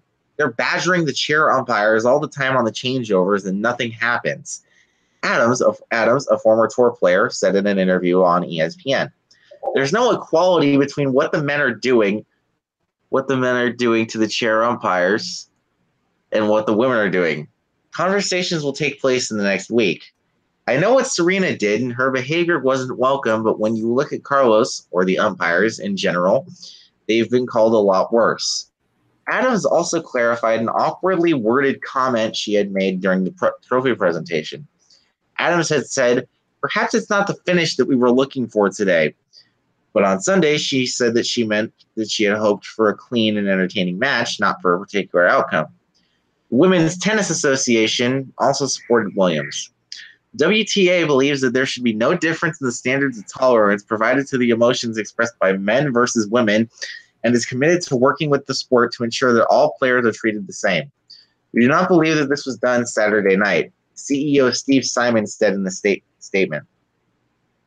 He also said that the WTA wants coaching to be allowed across the sport. It's currently allowed only in women's non-Grand Slam events. Tennis icon Billie Jean King also supported Williams' claim of gender bias. When a woman is emotional, she's hysterical and she's penalized for it. When a man does the same, he's outspoken and there are no repercussions, King said on Twitter. Thank you, Serena Williams, for calling out this double standard. More voices are needed to do the same. At this year's U.S. Open, 26 fines were issued to men and 12 were issued to women, including the 3 against Williams. Osaka, 20, became the first Japanese player to win a Grand Slam singles title. She cried during the trophy presentation as the pro-Williams crowd booed, but Williams urged fans to stop and protectively put her arm around Osaka. On Sunday, Osaka tweeted pictures of herself in the winner's trophy with the comment, "So there's been a lot going on, but I just want to say I was grateful to have the opportunity to play on that stage yesterday. Thank you," and added a heart. She also got a Twitter salute from Japanese Prime Minister Shinzo Abe, who thanked her for your energy and excitement during this difficult time. Japan was recently struck by a 6.4 magnitude earthquake in Hokkaido and Typhoon Jabi. Yeah, gender bias. Oh my word! Because of course. Didn't McEnroe get penalized the same way? Yeah, and as was pointed out at that year's U.S. Open, 26 fines were issued to men and 12 issued to women, including the 3 against Williams. Now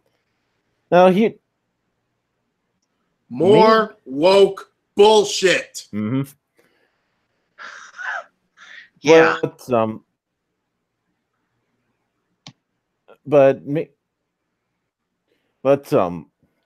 you know, when she got apparent somebody called Medieval Pundit had said, "I read that the tennis gods criticized Miss Williams' choice of clothing on the court. Miss Williams turned it around and wore a tutu at the next match. That is the smart way to take a stand and prove your point, with a little bit of humor and cheekiness, not by bullying and belittling the referee."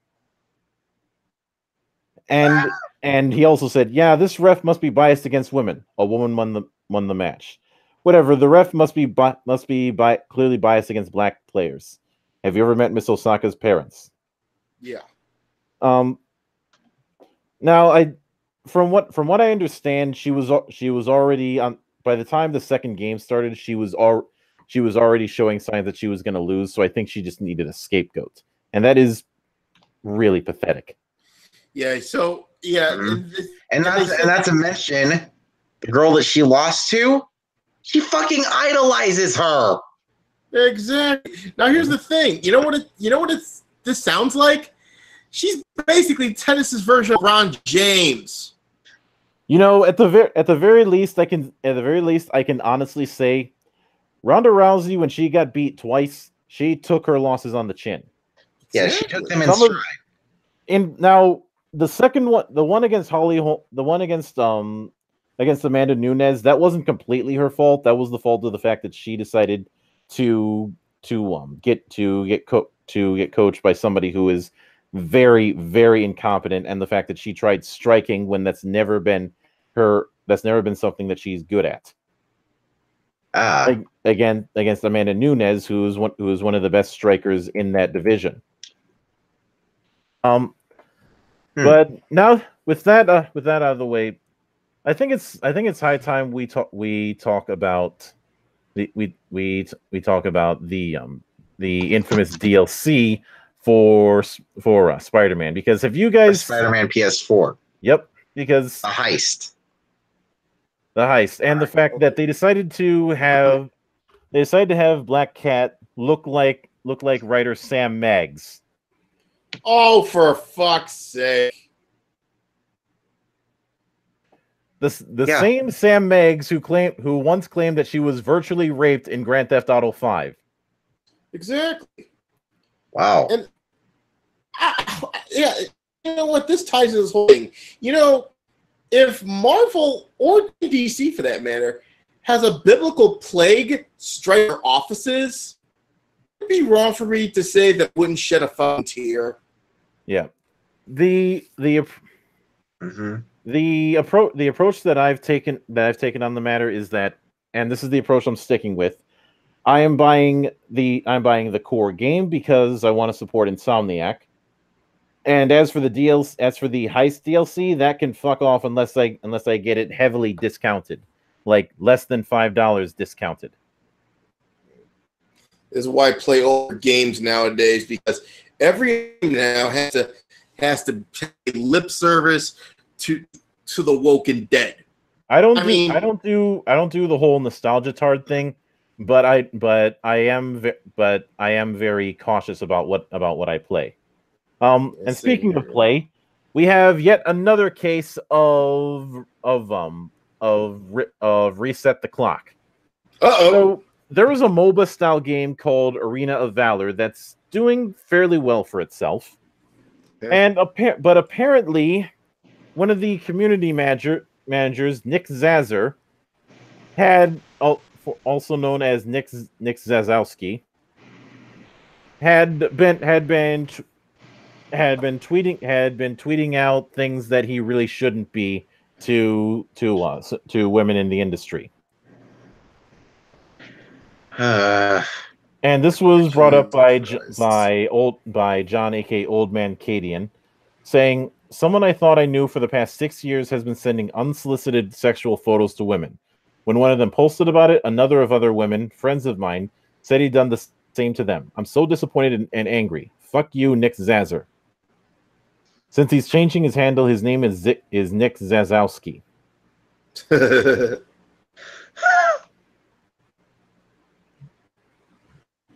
So, and apparently, a bunch of other people have called him out, and I find it especially funny that that it's yet again another one of those cases. I guess he didn't think he was going to get caught. Yeah. Now, should we save Cyberpunk 2077 and the Overwatch thing for later main events, or should we get to those? Yeah, save for later. That depends. Is Doku still around? Is he? Doku, you dead? He's still around, but he's unmuted. But he's muted. Hey, Doku, you dead? Unfortunately not. There you go. Yeah. I was waiting for you guys to get through the topics that I didn't really have any input on, because you know what I'm waiting for. Yeah. We got The Cyberpunk article and the Polygon article. I think I'm going to put that into storage. Oh, because I know what Doku wants to talk about. That thing. You know exactly what the fuck I wanted to talk about. Yeah. All right, let me save those and put those in.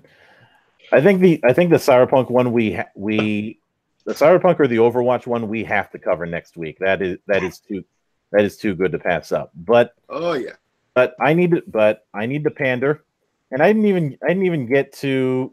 There were a couple ones that I wanted to get to that I didn't. One of them being the whole thing with Alterna getting attacked, but that's come and gone.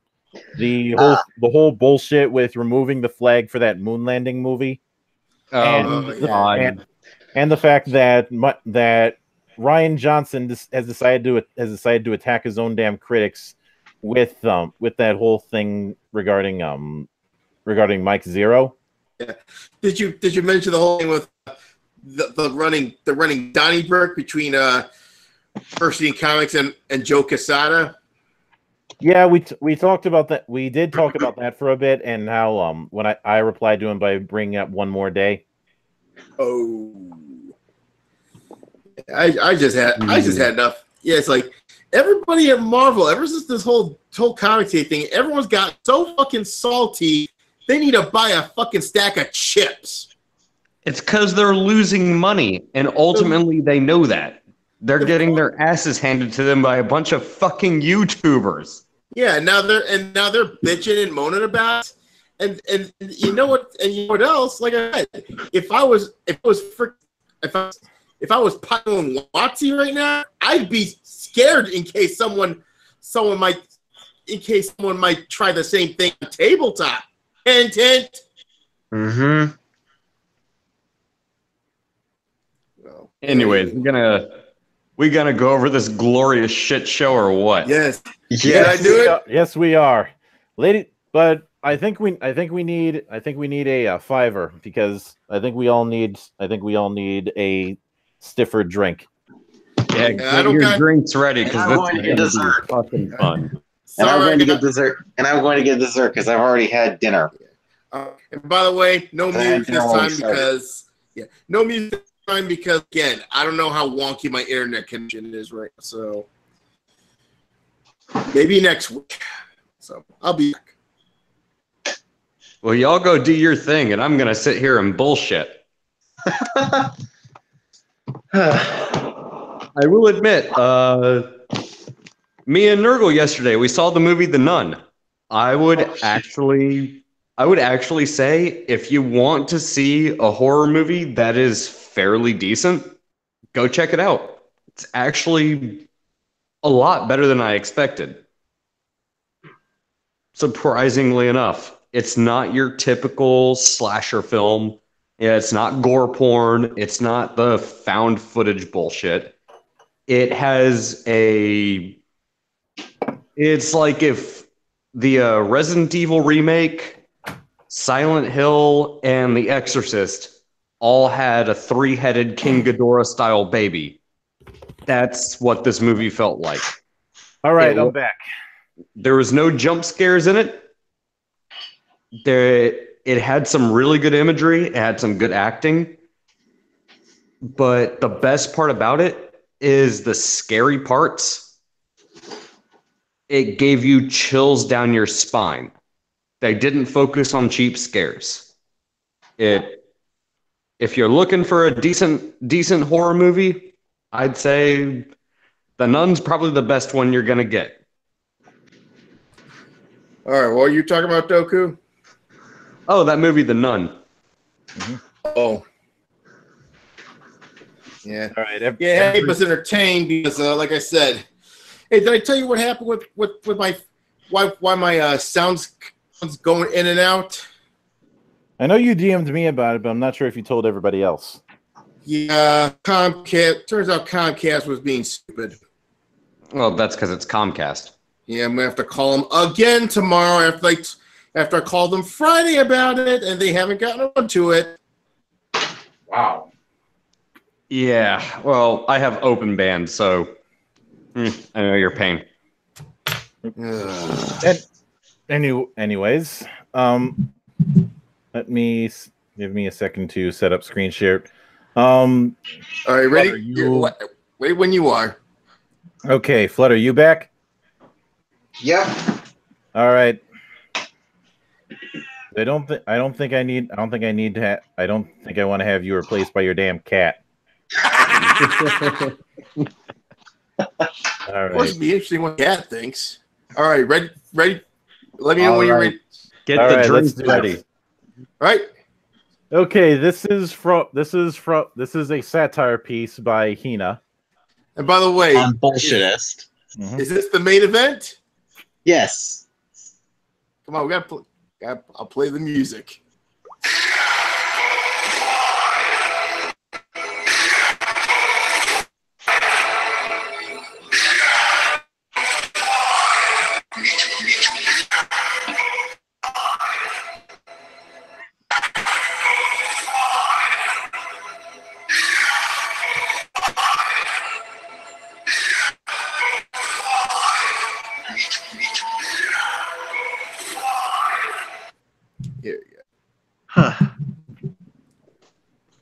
All right. Now, the article is titled "Fuck You, White People," because publishing a think piece on race relations is so hot right now. And this is a satire article. That face. Oh, Gadu. Does anyone else notice this? I feel like I'm taking crazy pills. and therefore, I would like to make an announcement. We are setting up a learning institution called the Anita Sarkeesian Institute for women who can't game good. Oh, and just because of the title of the article and because I know what we're about to get into, I wanna make one statement.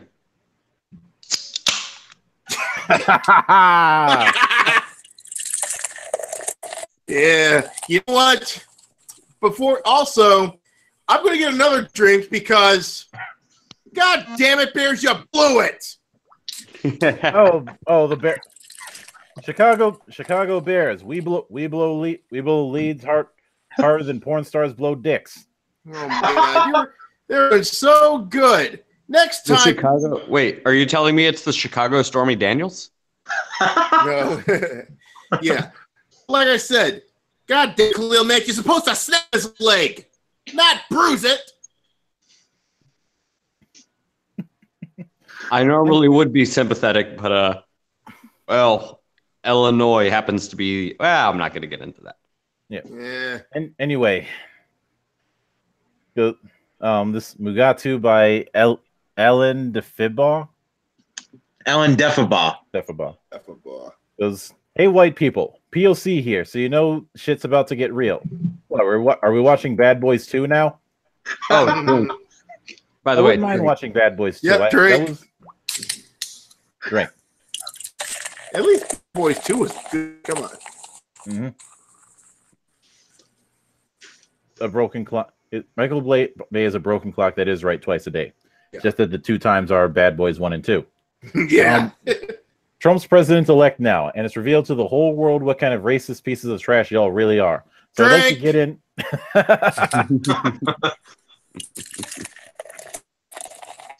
Drink because you're some y'all.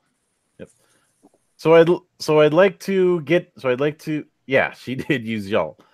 So I'd like to get in on all the acceptable forms of hating white people that's currently trending. Here goes.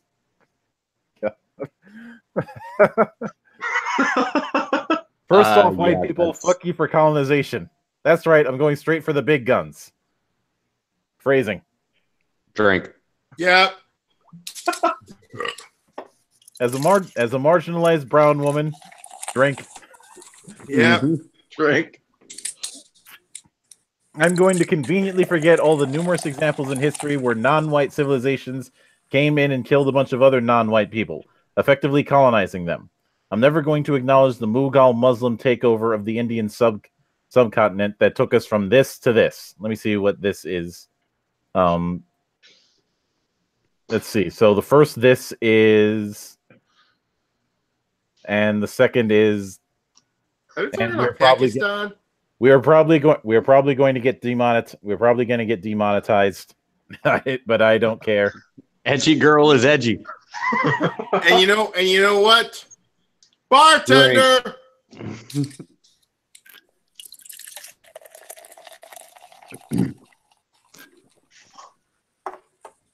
And I actually am sitting here with 3 unopened beers just in anticipation of this article. Fucking prepared. I am fucking prepared as shit. Prepared with this one. There is no winning for you white people. Colonization is the deus ex machina of justifying why you all are the worst waste on the planet at the moment. Maybe even all of human history. Drink. Drink.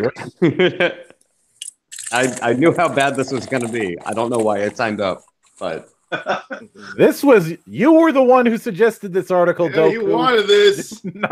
Do not put any of this on me, Flutter, this is or Aaron. all on you, Goku. You have no room to fucking talk. You might as well start calling me Atlas at this point because I'm carrying that fucking beer keg on my shoulders. Nah, like Sisyphus. Yeah, like Sisyphus. Yeah, you were Sisyphus rolling up my can of Guinness. Anytime you try and talk sense to racial minorities about identity politics and PC culture, you will be shut down. Drink. We will throw this excuse at your face until we are satisfied you feel like the racist garbage we all know you are deep down. And if you that major projection. Drink. And if you still remember, this is a satire article. Yes, I know. These drinks are in satirical form. Yes. And if you still want to have a civil and constructive discussion about these issues, we'll bring up slavery for good measure as well. Drink. Yeah. What's that? African kings and their willingness to sell off their own people to Europeans had a huge role to play in the mobilization of the transatlantic slave trade? Nope, not in my reality they didn't, so fuck you, white person. Drink. And we was kings, so that means drink.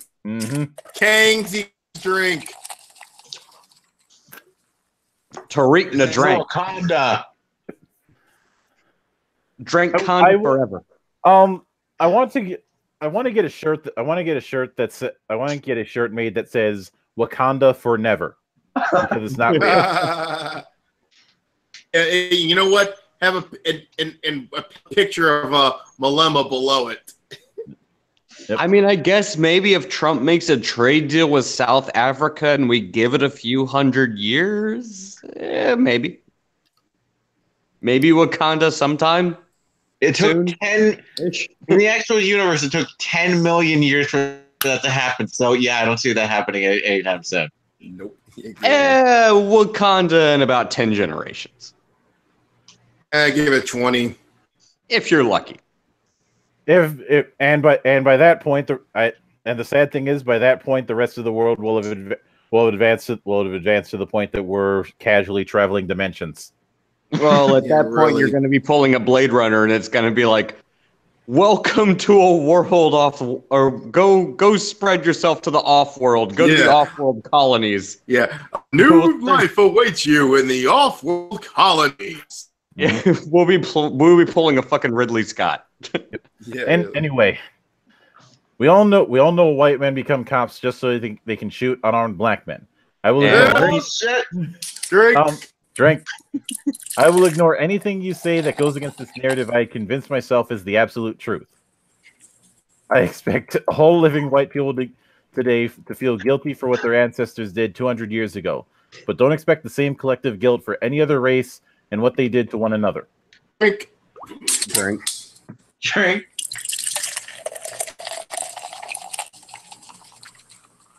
You notice I chose this article for a reason. Yes. And by the way, yes, I have to give the shout out to Kim Lab, Jess. Thank you for sending me this article because it is glorious, and you'll know why I say it's glorious. Not because of the article, but when we get to the comment section. Yeah, the article is just the appetizer. It feels so great to finally get all this off my chest. You have no idea. As an oppressed minority, I have been waiting for my moment to shine and tell you how bigoted white people actually are. Actual projection. Let's drink.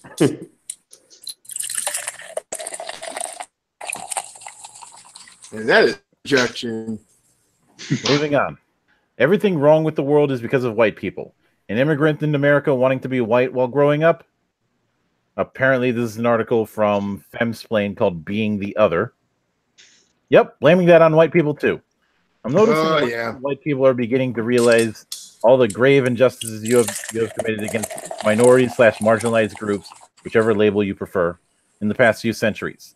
Some of you are ladies and gentlemen, might I present you with a thing called alcohol and drink. That was a beautiful setup.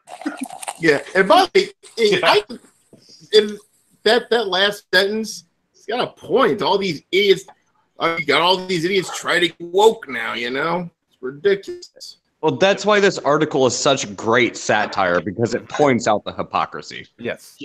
No, Most right? people are trying to get woke and understand the issues facing our communities. While this is extremely noble of you, I'm afraid it's not going to work. Fuck you for trying to be too woke or not woke enough. Drink. Wait a minute. There's another article from Bullshitist and one from Humans of New York. Apparently, the article on Bullshitist is called "On Woke White People Advertising Their Shock That Racism Just Won a Presidency." There is simply no winning with us, but thanks for trying anyways. At least she's being honest. I think it's so cute that you guys want to be our allies in a post-Trump America, using safety pins and whatever else you can to show us how much you care for our well-being. The irony is, if you ever needed allies, you'd have none. That's right, white people. None of us would come speak to you if the roles were reversed. If some bad shit is happening to you, it's because you deserve it. Your only allies are other white people. Let that realization sink in for a moment. Because of how terrible white people have been to everyone else. It is totally acceptable if you guys are used as collateral in order to achieve racial equality in the world. Sorry, not sorry, because fuck you, white people. And of course, drink. Yes, of course. Yeah. I need a moment right now. I've triggered myself talking about all the injustice that exists in the world because of white people. Okay, let's see what else I can pay on you guys. Fuck you for whitewashing nature as well.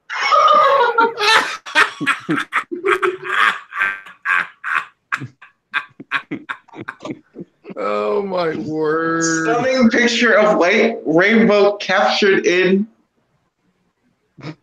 Kelly. Racist, homophobic white rainbow spotted in Scotland. Someone where Diane Abbott. Hashtag diversity, hashtag white rainbow. Fuck you for Twinkies. That shit gets you diabetes. Simon and Garfunkel are cool, though. I'll give you props for that one. Oh my god. Drink Twinkies, just because it's fucking funny. Twinkies. You know, no one's putting the gun to you for eating the Twinkies, you fucking moron. Yes. Bartender. Although to be honest, there are certain people who I think probably should be penalized for eating Twinkies. One of them is on the cover of Cosmopolitan. Exactly. I was that. And you get a Twinkie, and you get a Twinkie, and you get a Twinkie. Oh my god. If you disagree with anything I'm saying, it's because you're a racist. I'm going to use free. Yep, great.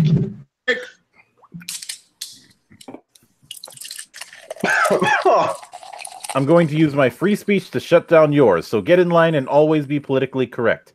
And yes, all white people are a monolithic group, but don't you dare say all Muslims are the same. Hashtag not all Muslims. Oh, by the way, that's also a drink. Yeah.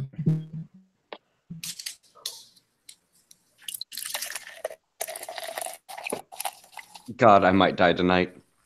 Yep. Joku, you'll be fine.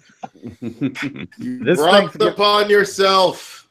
This Thanksgiving, as you sit down with your rural, uneducated, bigoted white grandparents to eat that free-range turkey, I want you to think about what your dead ancestors did to Native Americans 400 years ago, and how you continue on in their footsteps today. How do I know your grandparents are rural whites and thus uneducated? Because I'm a liberal intellectual, and all white people living on farms are hillbillies who want to marry their cousins. It's true. Yeah, Drake. It's true. I read it on the New York Times. Yeah, it's not even that long. I know it's not even that long of an article. No, it's satire, but that's what actual woke idiots, the woke and dead, actually think. That's why this is so beautiful. I know. That's exactly why this article is fucking amazing. But no. I disagree. Well, fuck you. The article is fucking hilarious, but wait until Mildred gets to the comments. All right. Because sincerely emboldened minority sticking it to Whitey. And now let's get to the real shit. Oh, yes. All right. This is where it gets good. Although before we do that, let's take a look at What Hina has also done. educator by profession, microbiologist by education. Revisiting Dilse 20 years later, a film about a different side of love, discovering the flavors of Pakistani cuisine, finding empowered housewives, on work, feminism in the 21st century, 5 badass Pakistani women who deserve more recognition, Muslim girl meets Hindu boy, how our forbidden love blossomed in Canada, how I stayed connected to Pakistan through chai tea, from Pakistan. Yeah, let me. You know what? Now for Twitter, writer, home chef, plant lady, life model, writing portfolio, photography. You know what, Nora? If you're listening, go kick her ass. The chick that wrote this article is a fucking amazing troll. Yes. Yeah. Okay. Let's start. Let's see what we've got here. Emily. First, we have Emily saying, "Subtlety is not your forte. You're mad because people who have been systematically oppressed for over 2 centuries expect the oppressors to acknowledge that oppression. There's a stat going around now that suggests that black men now have a differential in salary than white men. Differential in salary than white men. The same levels it was in the 1950s. Drink. Jesus Christ, this goes on for a long time. On and on. Jesus Lord. Oh, look at her response to it. Well, first off, I think you're making the assumption that I'm white. I'm not. I'm a brown woman, an immigrant. I think a lot of what you're saying was based on the assumption that I'm defending my peel because I'm white. I'm not. This narrative is how I feel we, PLC, started talking to and about white people because of our political climate. I'm not really sure what else to say because this is my take on how PLC, of which I am one, are approaching white privilege. And honestly, it's not going to work because we're being patronizing. When has that ever worked to bring about meaningful change? I object to this piece on the grounds of cultural appropriation. Satire was invented by white people to oppress minorities and perpetuate white supremacy. I also object to your non-satirical Islamophobia. A lot of people don't understand that Muhammad was the first feminist and invented the burqa to liberate women from the burden of freedom. Oh, you know that guy's playing along. Yep. Yes. I told you this comment section was gold. I was not lying. Ultimately, the problem facing the West right now is a resurgence of Marxism under the guise of social justice. Flutter. You're doing it again. Sorry. The divide and conquer tactics used by communists applied to the social issues you'd have to be a monster to disagree with. I really think people need to understand this because Marxism is the most murderous ideology in human history. Lenin and Pol Pot never promised a living prison where people disappear during the night for annoying a well-connected neighbor or saying something deemed counter-revolutionary. No, they promised a world of equality, harmony, and social justice. Like all Marxist movements, they find a scapegoat and slowly mold a narrative where the world would be better off without them. White, straight, homosexual, heterosexual males in this paradigm are basically the bourgeoisie, and any laws that stifle, disadvantage, or stigmatize these people are seen as the step in the right direction. It's terrifying to think that the media, corporation, and government have fallen behind this drive so nearly completely, but not unexpected. Anything that grants them more control and power is ultimately what they will back. And hey, if a war comes out of it, well, that's a lot of profit to be made. I've seen Scott Healy saying, I've seen so much nonsense lately, and I cannot tell if this is real or incredibly good satire. It's the latter. And thank you. Yep. Please tell me this article is a fucking joke. Oh my fucking god. All right, let's see what we've got. All right. See, the thing that makes me so amused by this is that the idiots that advocate for this kind of shit can't tell if this is fucking real or satire. Yeah, really. It's like, that's how you know you're far gone. Please stay in school and read and learn how to read satire. To be honest, like I said, I told you the are you comment replying to section me was or to the person fucking who gold. wrote the original comment? You do know what satire is, right? Let's see. And he and Tom Pontifac giving her applause, saying the satirical approach is effective here. You successfully exaggerate aspects of the rhetoric you are trying to expose without compromising the authenticity. Exhibition alone is the primary weapon at play, and yet moments have just enough sarcasm to dissociate you, as the author, from the character. I am really fascinated by some of the responses this article has stimulated and the sheer diversity of people it has managed to upset. Firstly, there are those whose political narrative you are directly challenging when the article is understood as intended. They consider this an affront on their politics and have berated you as such, in the way one would expect. For such. With one of them possibly criticizing on the assumption that you are white yourself. However, I noticed that especially on Writer Beat, there are others who misunderstood the article as literal, and in one case the response was arguably abusive and definitely racially charged, on the reverse assumption that you are in fact not white. You are clearly aware that the narrative you are mocking is ideologically flawed, and although seen by many as a solution to racism, can actually often manifest as the opposite. I agree entirely. However, I think this article has also exposed just how quickly some will revert to the reverse equivalent. I guess the two polar extremes of this area of identity politics are more similar than they could ever imagine. Keep writing, Hema. Yeah, Or Hina. It's the truth. Lady, I want to say some really nasty and messed up shit to you, but your ignorance is not worth the time. I'm not white. I'm a person of color, a Pakistani Canadian. Your outrage is so pathetic, and I'm not even going to waste the time to point out all the crazy gibberish above. I hope you take your finger off the trigger button and learn to take it easy. Something that I can't help but notice is that the people who are butt mad at her make these long ass fucking posts. Yes. People, please learn to read satire. Mm-hmm.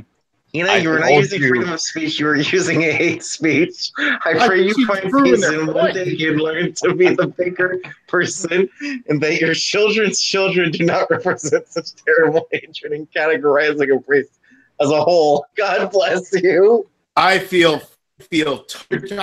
points done for reading that. Yep.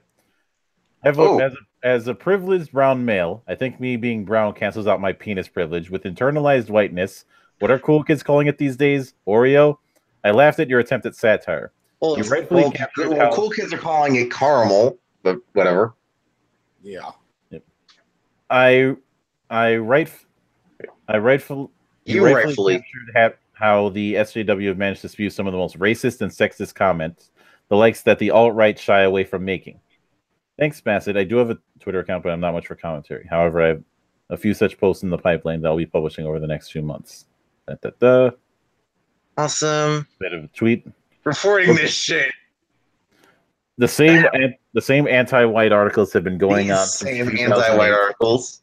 And they've been labeled as satire and innocent, and as a white person, you should just suck it up because, hey, it's a joke. But no, this has gone on too far, too long. The level and intensity of hate in these articles have ramped up to the point where you actually might see people. And it goes on. Come on, please. Can you do some proper formatting on your rants, please? Yeah, really. Do you even know what satire is? People like you suck. Basically, people they can't because they don't understand what satire is, and they don't realize the whole purpose of the article. Scroll up says this is a shorter comment, and this needs to be read.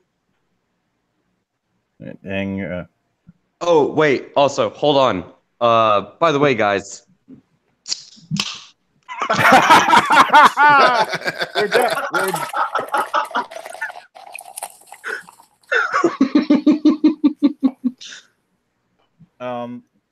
Let's see. In response to one of your comments below, Jews are an ethnic group of Levantine.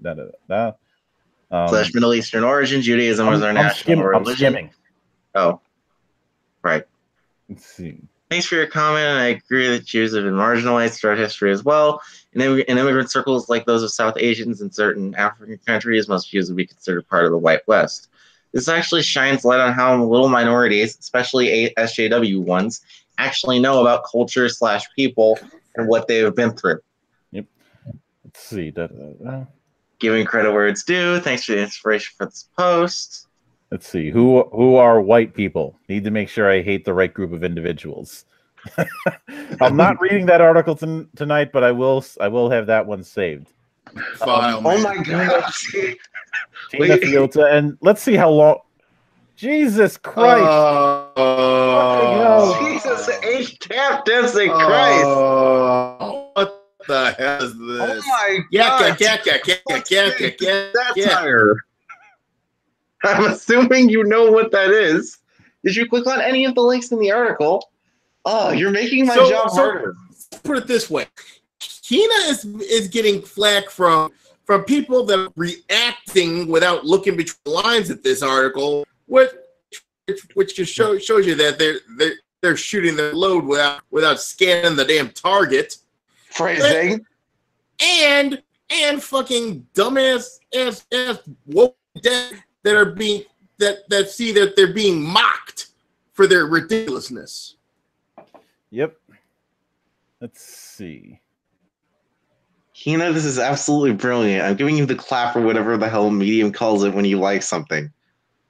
It's also a really good example of Poe's law, but you're a good enough writer and also really good at mimicking the general writing style of who you're criticizing, that it is indeed very hard to tell that it's satire, except for the tag.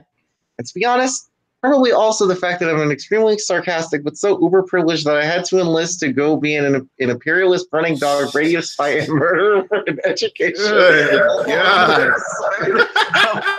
Along with the sign of homelessness and drug addiction, afterward white devil myself. Except I'm neither homeless or addicted to drugs anymore, but hey, it's not like I did it on my own. I'm still white, a male, and employed, thus exploiting everyone else, so fuck me with a rusty knife. And I can hear the sarcasm in the voice of the piece as I can hear it in Swift and Hicks's Swift and Hicks's works. I sincerely hope you're an English/language arts or literature teacher, because this is something that my favorite educators would have probably written themselves, whether it was my 8th grade English teacher or my Comp 2 professor, a published poet by the name of Ilse Kuznets, who were the two best that I ever had. You know what? I take it back. Nora, do not go after Hina. He seems to be bust. No, Hi, Robert. I hope you understood the satirical nature of my post. I don't think it's fair to demonize white men because of what their ancestors did. Race relations are tricky the world over, and other races have been pretty shitty to one another as well. White people are not the only ones in that domain. All right, let's see. And Maria, let's see. Oh, learn to read. Oh, okay. I love how you were lumping all white people together, calling all whites bad and racist. First off, there's not supposed to be that white is not a contraction. Here is Webster's official definition of racism. There should be a capital W since that's a name. Do I hear too? Yes. Oh my God! Stand down, lady. Discrimination. I think that's funny. You're just doing what you say white people do. I think that's called a hypocrite. Whoa, that's satire, dude. Stand down. Do you know less than 3% of all whites living in America today had ancestors that had to do with slavery? Because I'm a liberal intellectual. I wouldn't call you intelligent if you're lumping all whites into one category as a racist, horrible race when you're the one who's clearly being a racist. It's true. I read it on the New York Times. Didn't your mother tell you not to believe everything you read? I could rip everything you have to say if you reply back. Oh my God. Take her own advice. Learn to read satire, lady. And your empty threats are really adorable. All I've done was the comment section was gonna be gold. Oh my God. All I've done was support people of color and this is what I get. No, not all whites are racist. I actually want to die, thanks. Too bad you want to die since this is satire. If you're saying fuck you black people, you would be banned for life. You are held to a lower standard. This is the new racism. White liberals see you as pets and not people so they can accept your racism and hatred. Like their puppy just shat on the carpet. Yeah, satire, Carrie. he had Please stop. Yeah, the guy had to have a point, but he has a point. But the problem here, you're making a point against a satire piece. Okay, and here's where we get some real gold. Uh-oh. Awesome article, Hina. I posted it on my Facebook page. Sadly, as a fellow sarcastic person, I have learned that a lot of people don't immediately understand sarcasm. So when I posted the link, I made sure to write great satire on the subject link. Satire is tricky, but in this case, I'm not sure what would expose these kinds of articles better. Every day, I see 10 people on my feed post one of these rants, normally from pop news channels like BuzzFeed and Pop Sugar, and only a few actually give us in-depth or informative articles about the serious human trafficking, poverty, and other issues that go on to this day. It's pathetic, and I blame BuzzFeed. Thanks, Lucien. Glad you liked it. Do you mind helping me out a bit and taking a huge dump on this guy? I'm just so tired of telling people it's satire. It's not just fun anymore. Hey, you ugly shit-colored bitch. And that's why I told you this shit was gonna be amazing. Daniels puts another link. It's another lengthy thing, and Hina replies, "Please take like 30 seconds to read some of the other comments where I clearly state again and again that this is satire, aka not meant to be taken literally." Okay, I cut and pasted your article into Word so I could correct the typos. Holy shit! Typo on his own. This is the funniest, most erudite thing I have ever read on the interweb. Please marry me. Or write another very annoying article. I wrote another one that's pretty annoying as well, called Who Are White People? You can find it on my profile if you scroll down a bit. And we have another case of somebody being mad saying, envy. You resent white people because you were not so endowed. What's better? Be the best you and stop comparing yourself to white people? What are your virtues, talents? When one is short, he admires tall people. When one is fat, he admires thin people. When one admires thin people. One must admire white people for all the advances they have brought you. This is satire. Learn to read. You sicken me. I'm just how shocked on how hateful your article was. You are such a racist. Racist. We need to keep that every time we see somebody crying about racist. They're officially a racist. You're such a racist. Okay, person who doesn't know how to read satire and clearly didn't take an extra minute to read through the dozens of responses where I explicitly state this is satire. This is well done on being outraged without fully comprehending what you were reading. You know what? This article. This is basically the modern day Milgram experiment right here. Yeah, it's like you know what? Fake, right? No person would actually write and believe this stuff, right? Yep. But there's so many people out there who actually would take this shit seriously. Yeah, it just keeps going. If we go through all the comments, we'll be here all day. It's like, but one recurring thing that I did notice is that a lot of the people who are getting really mad, butt mad, are the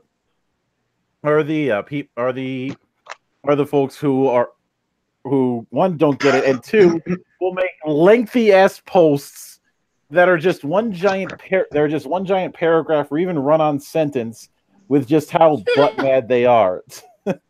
Yeah, you mean they're a bunch of fucking idiots? Yeah, and it's both sides too. It's dumbass. It's the woken dead and people that they would have a point if they'd learn to check your goddamn fuck. Yeah, I'm not even saying it's the far right or the far left. It's a bunch of idiots. Yeah, that's literally all it boils down to. It's a bunch of fucking morons. And it's fucking hilarious. People getting defensive about their own bullshit. Shit, dude, I'm Scotch, Irish, German with a little bit of Native American and Czech thrown in there. Mm-hmm. I saw this article and thought it was fucking hilarious. But then I saw the comment section. I was like, oh, wow. This is tire fire material. There's a reason I sent it to Mildred, because this is one of the funniest things I've ever seen. but it makes me sad. Oh yeah. It makes me sad that people aren't getting it, and I think we have to do our civic duties and make sure everybody sees this, because this is quite possibly the greatest satire article I have ever seen. Same here. Yeah. It's fucking amazing. Racist. Yeah. It also you know what? How about they just start the shooting and get it over with? Oh, also, hey guys, I forgot to mention this, but by the way, drink.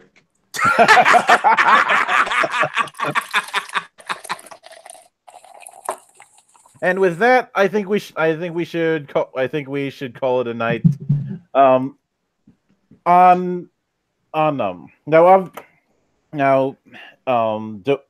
Flutter, Doku, Aaron, you guys got any shilling that you're gonna be doing this week?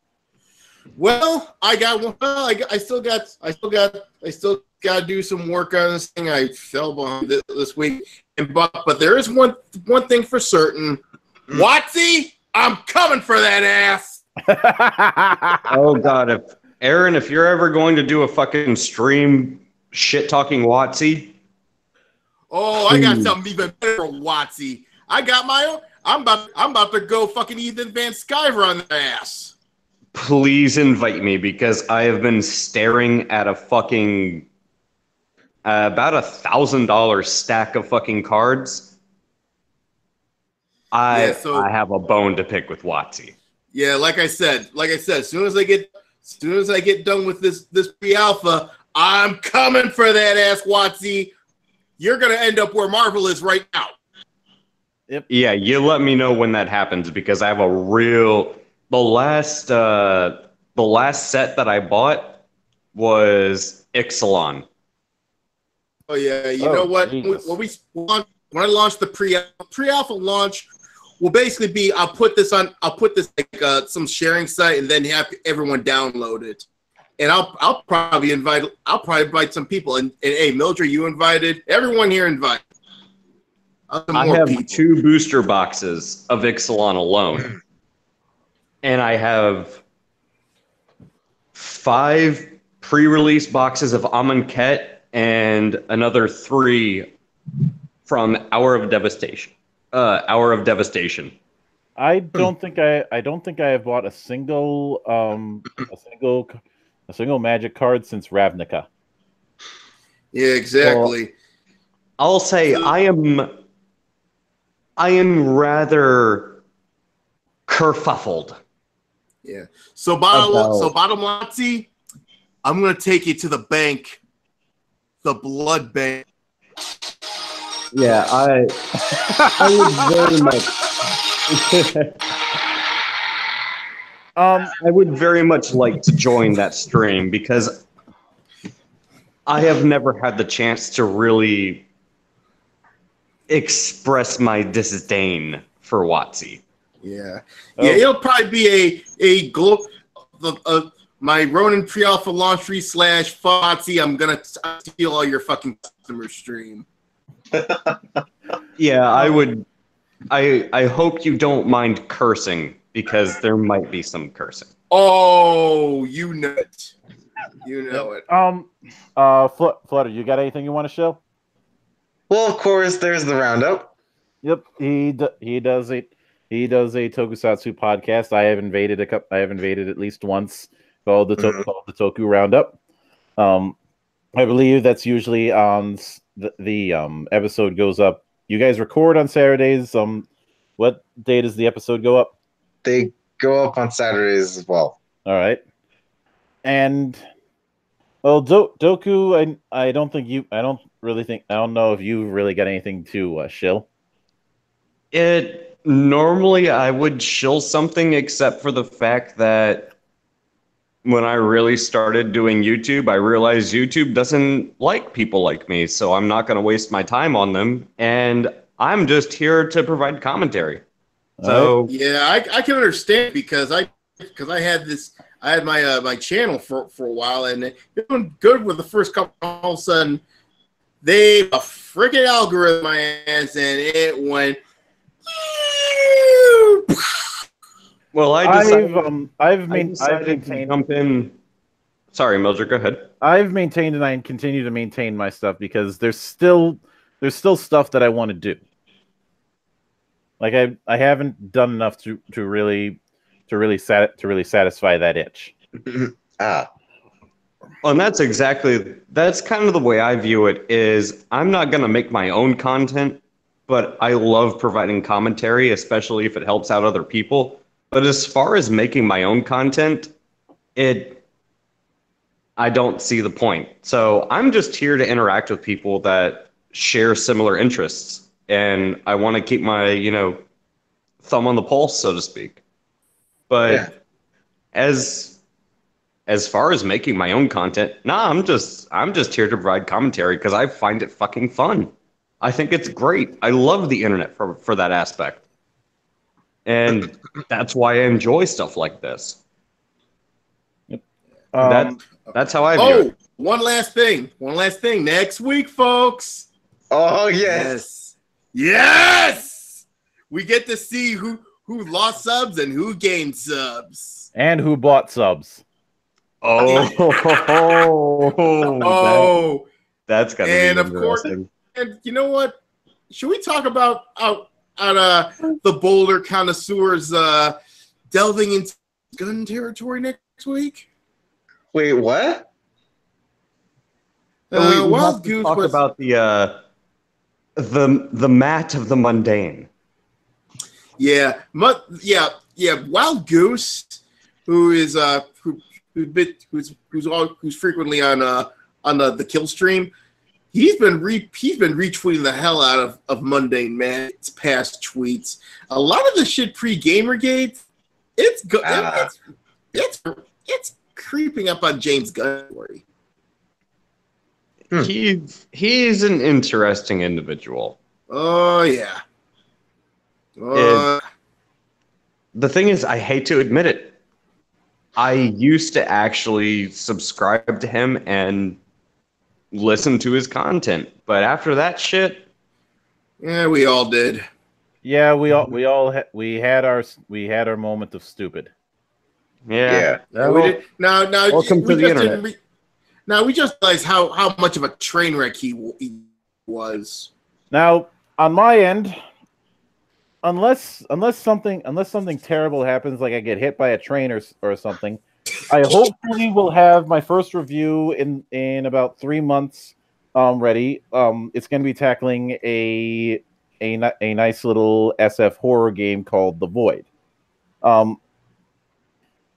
Beyond that, Wednesday is going to be the finale of the Second City storyline and us moving forward with Doomsday Dawn. Thursday, of course, Stream of Corruption. Friday, I'll probably be talking with Routes about the status of his D&D game that I was in, because he's gotten the writing bug bitten back, so it's a case of going back to that. I'm hoping that he'll humor the character concept that I wanted to run with. It's nothing crazy. It just happens to deal with a expansion that I wanted to use. Mm-hmm. And of course, after all that, we come back. It's back to number 15 of Monastery Live, where we will finally see how our little number experiment panned out. Yes. so we've got that to look forward to. So keep an eye out down the pipeline. And until then, on behalf of Good Brother Aaron, Good Brother Doku, Good Brother Carbine, the Chaos God of Death and Disease, Lord Nurgle, the Flamboyant Flyer Flutter, I am Mildra. I am your gaming monk. Stay frosty, everybody, and fuck the WotC. I'm coming.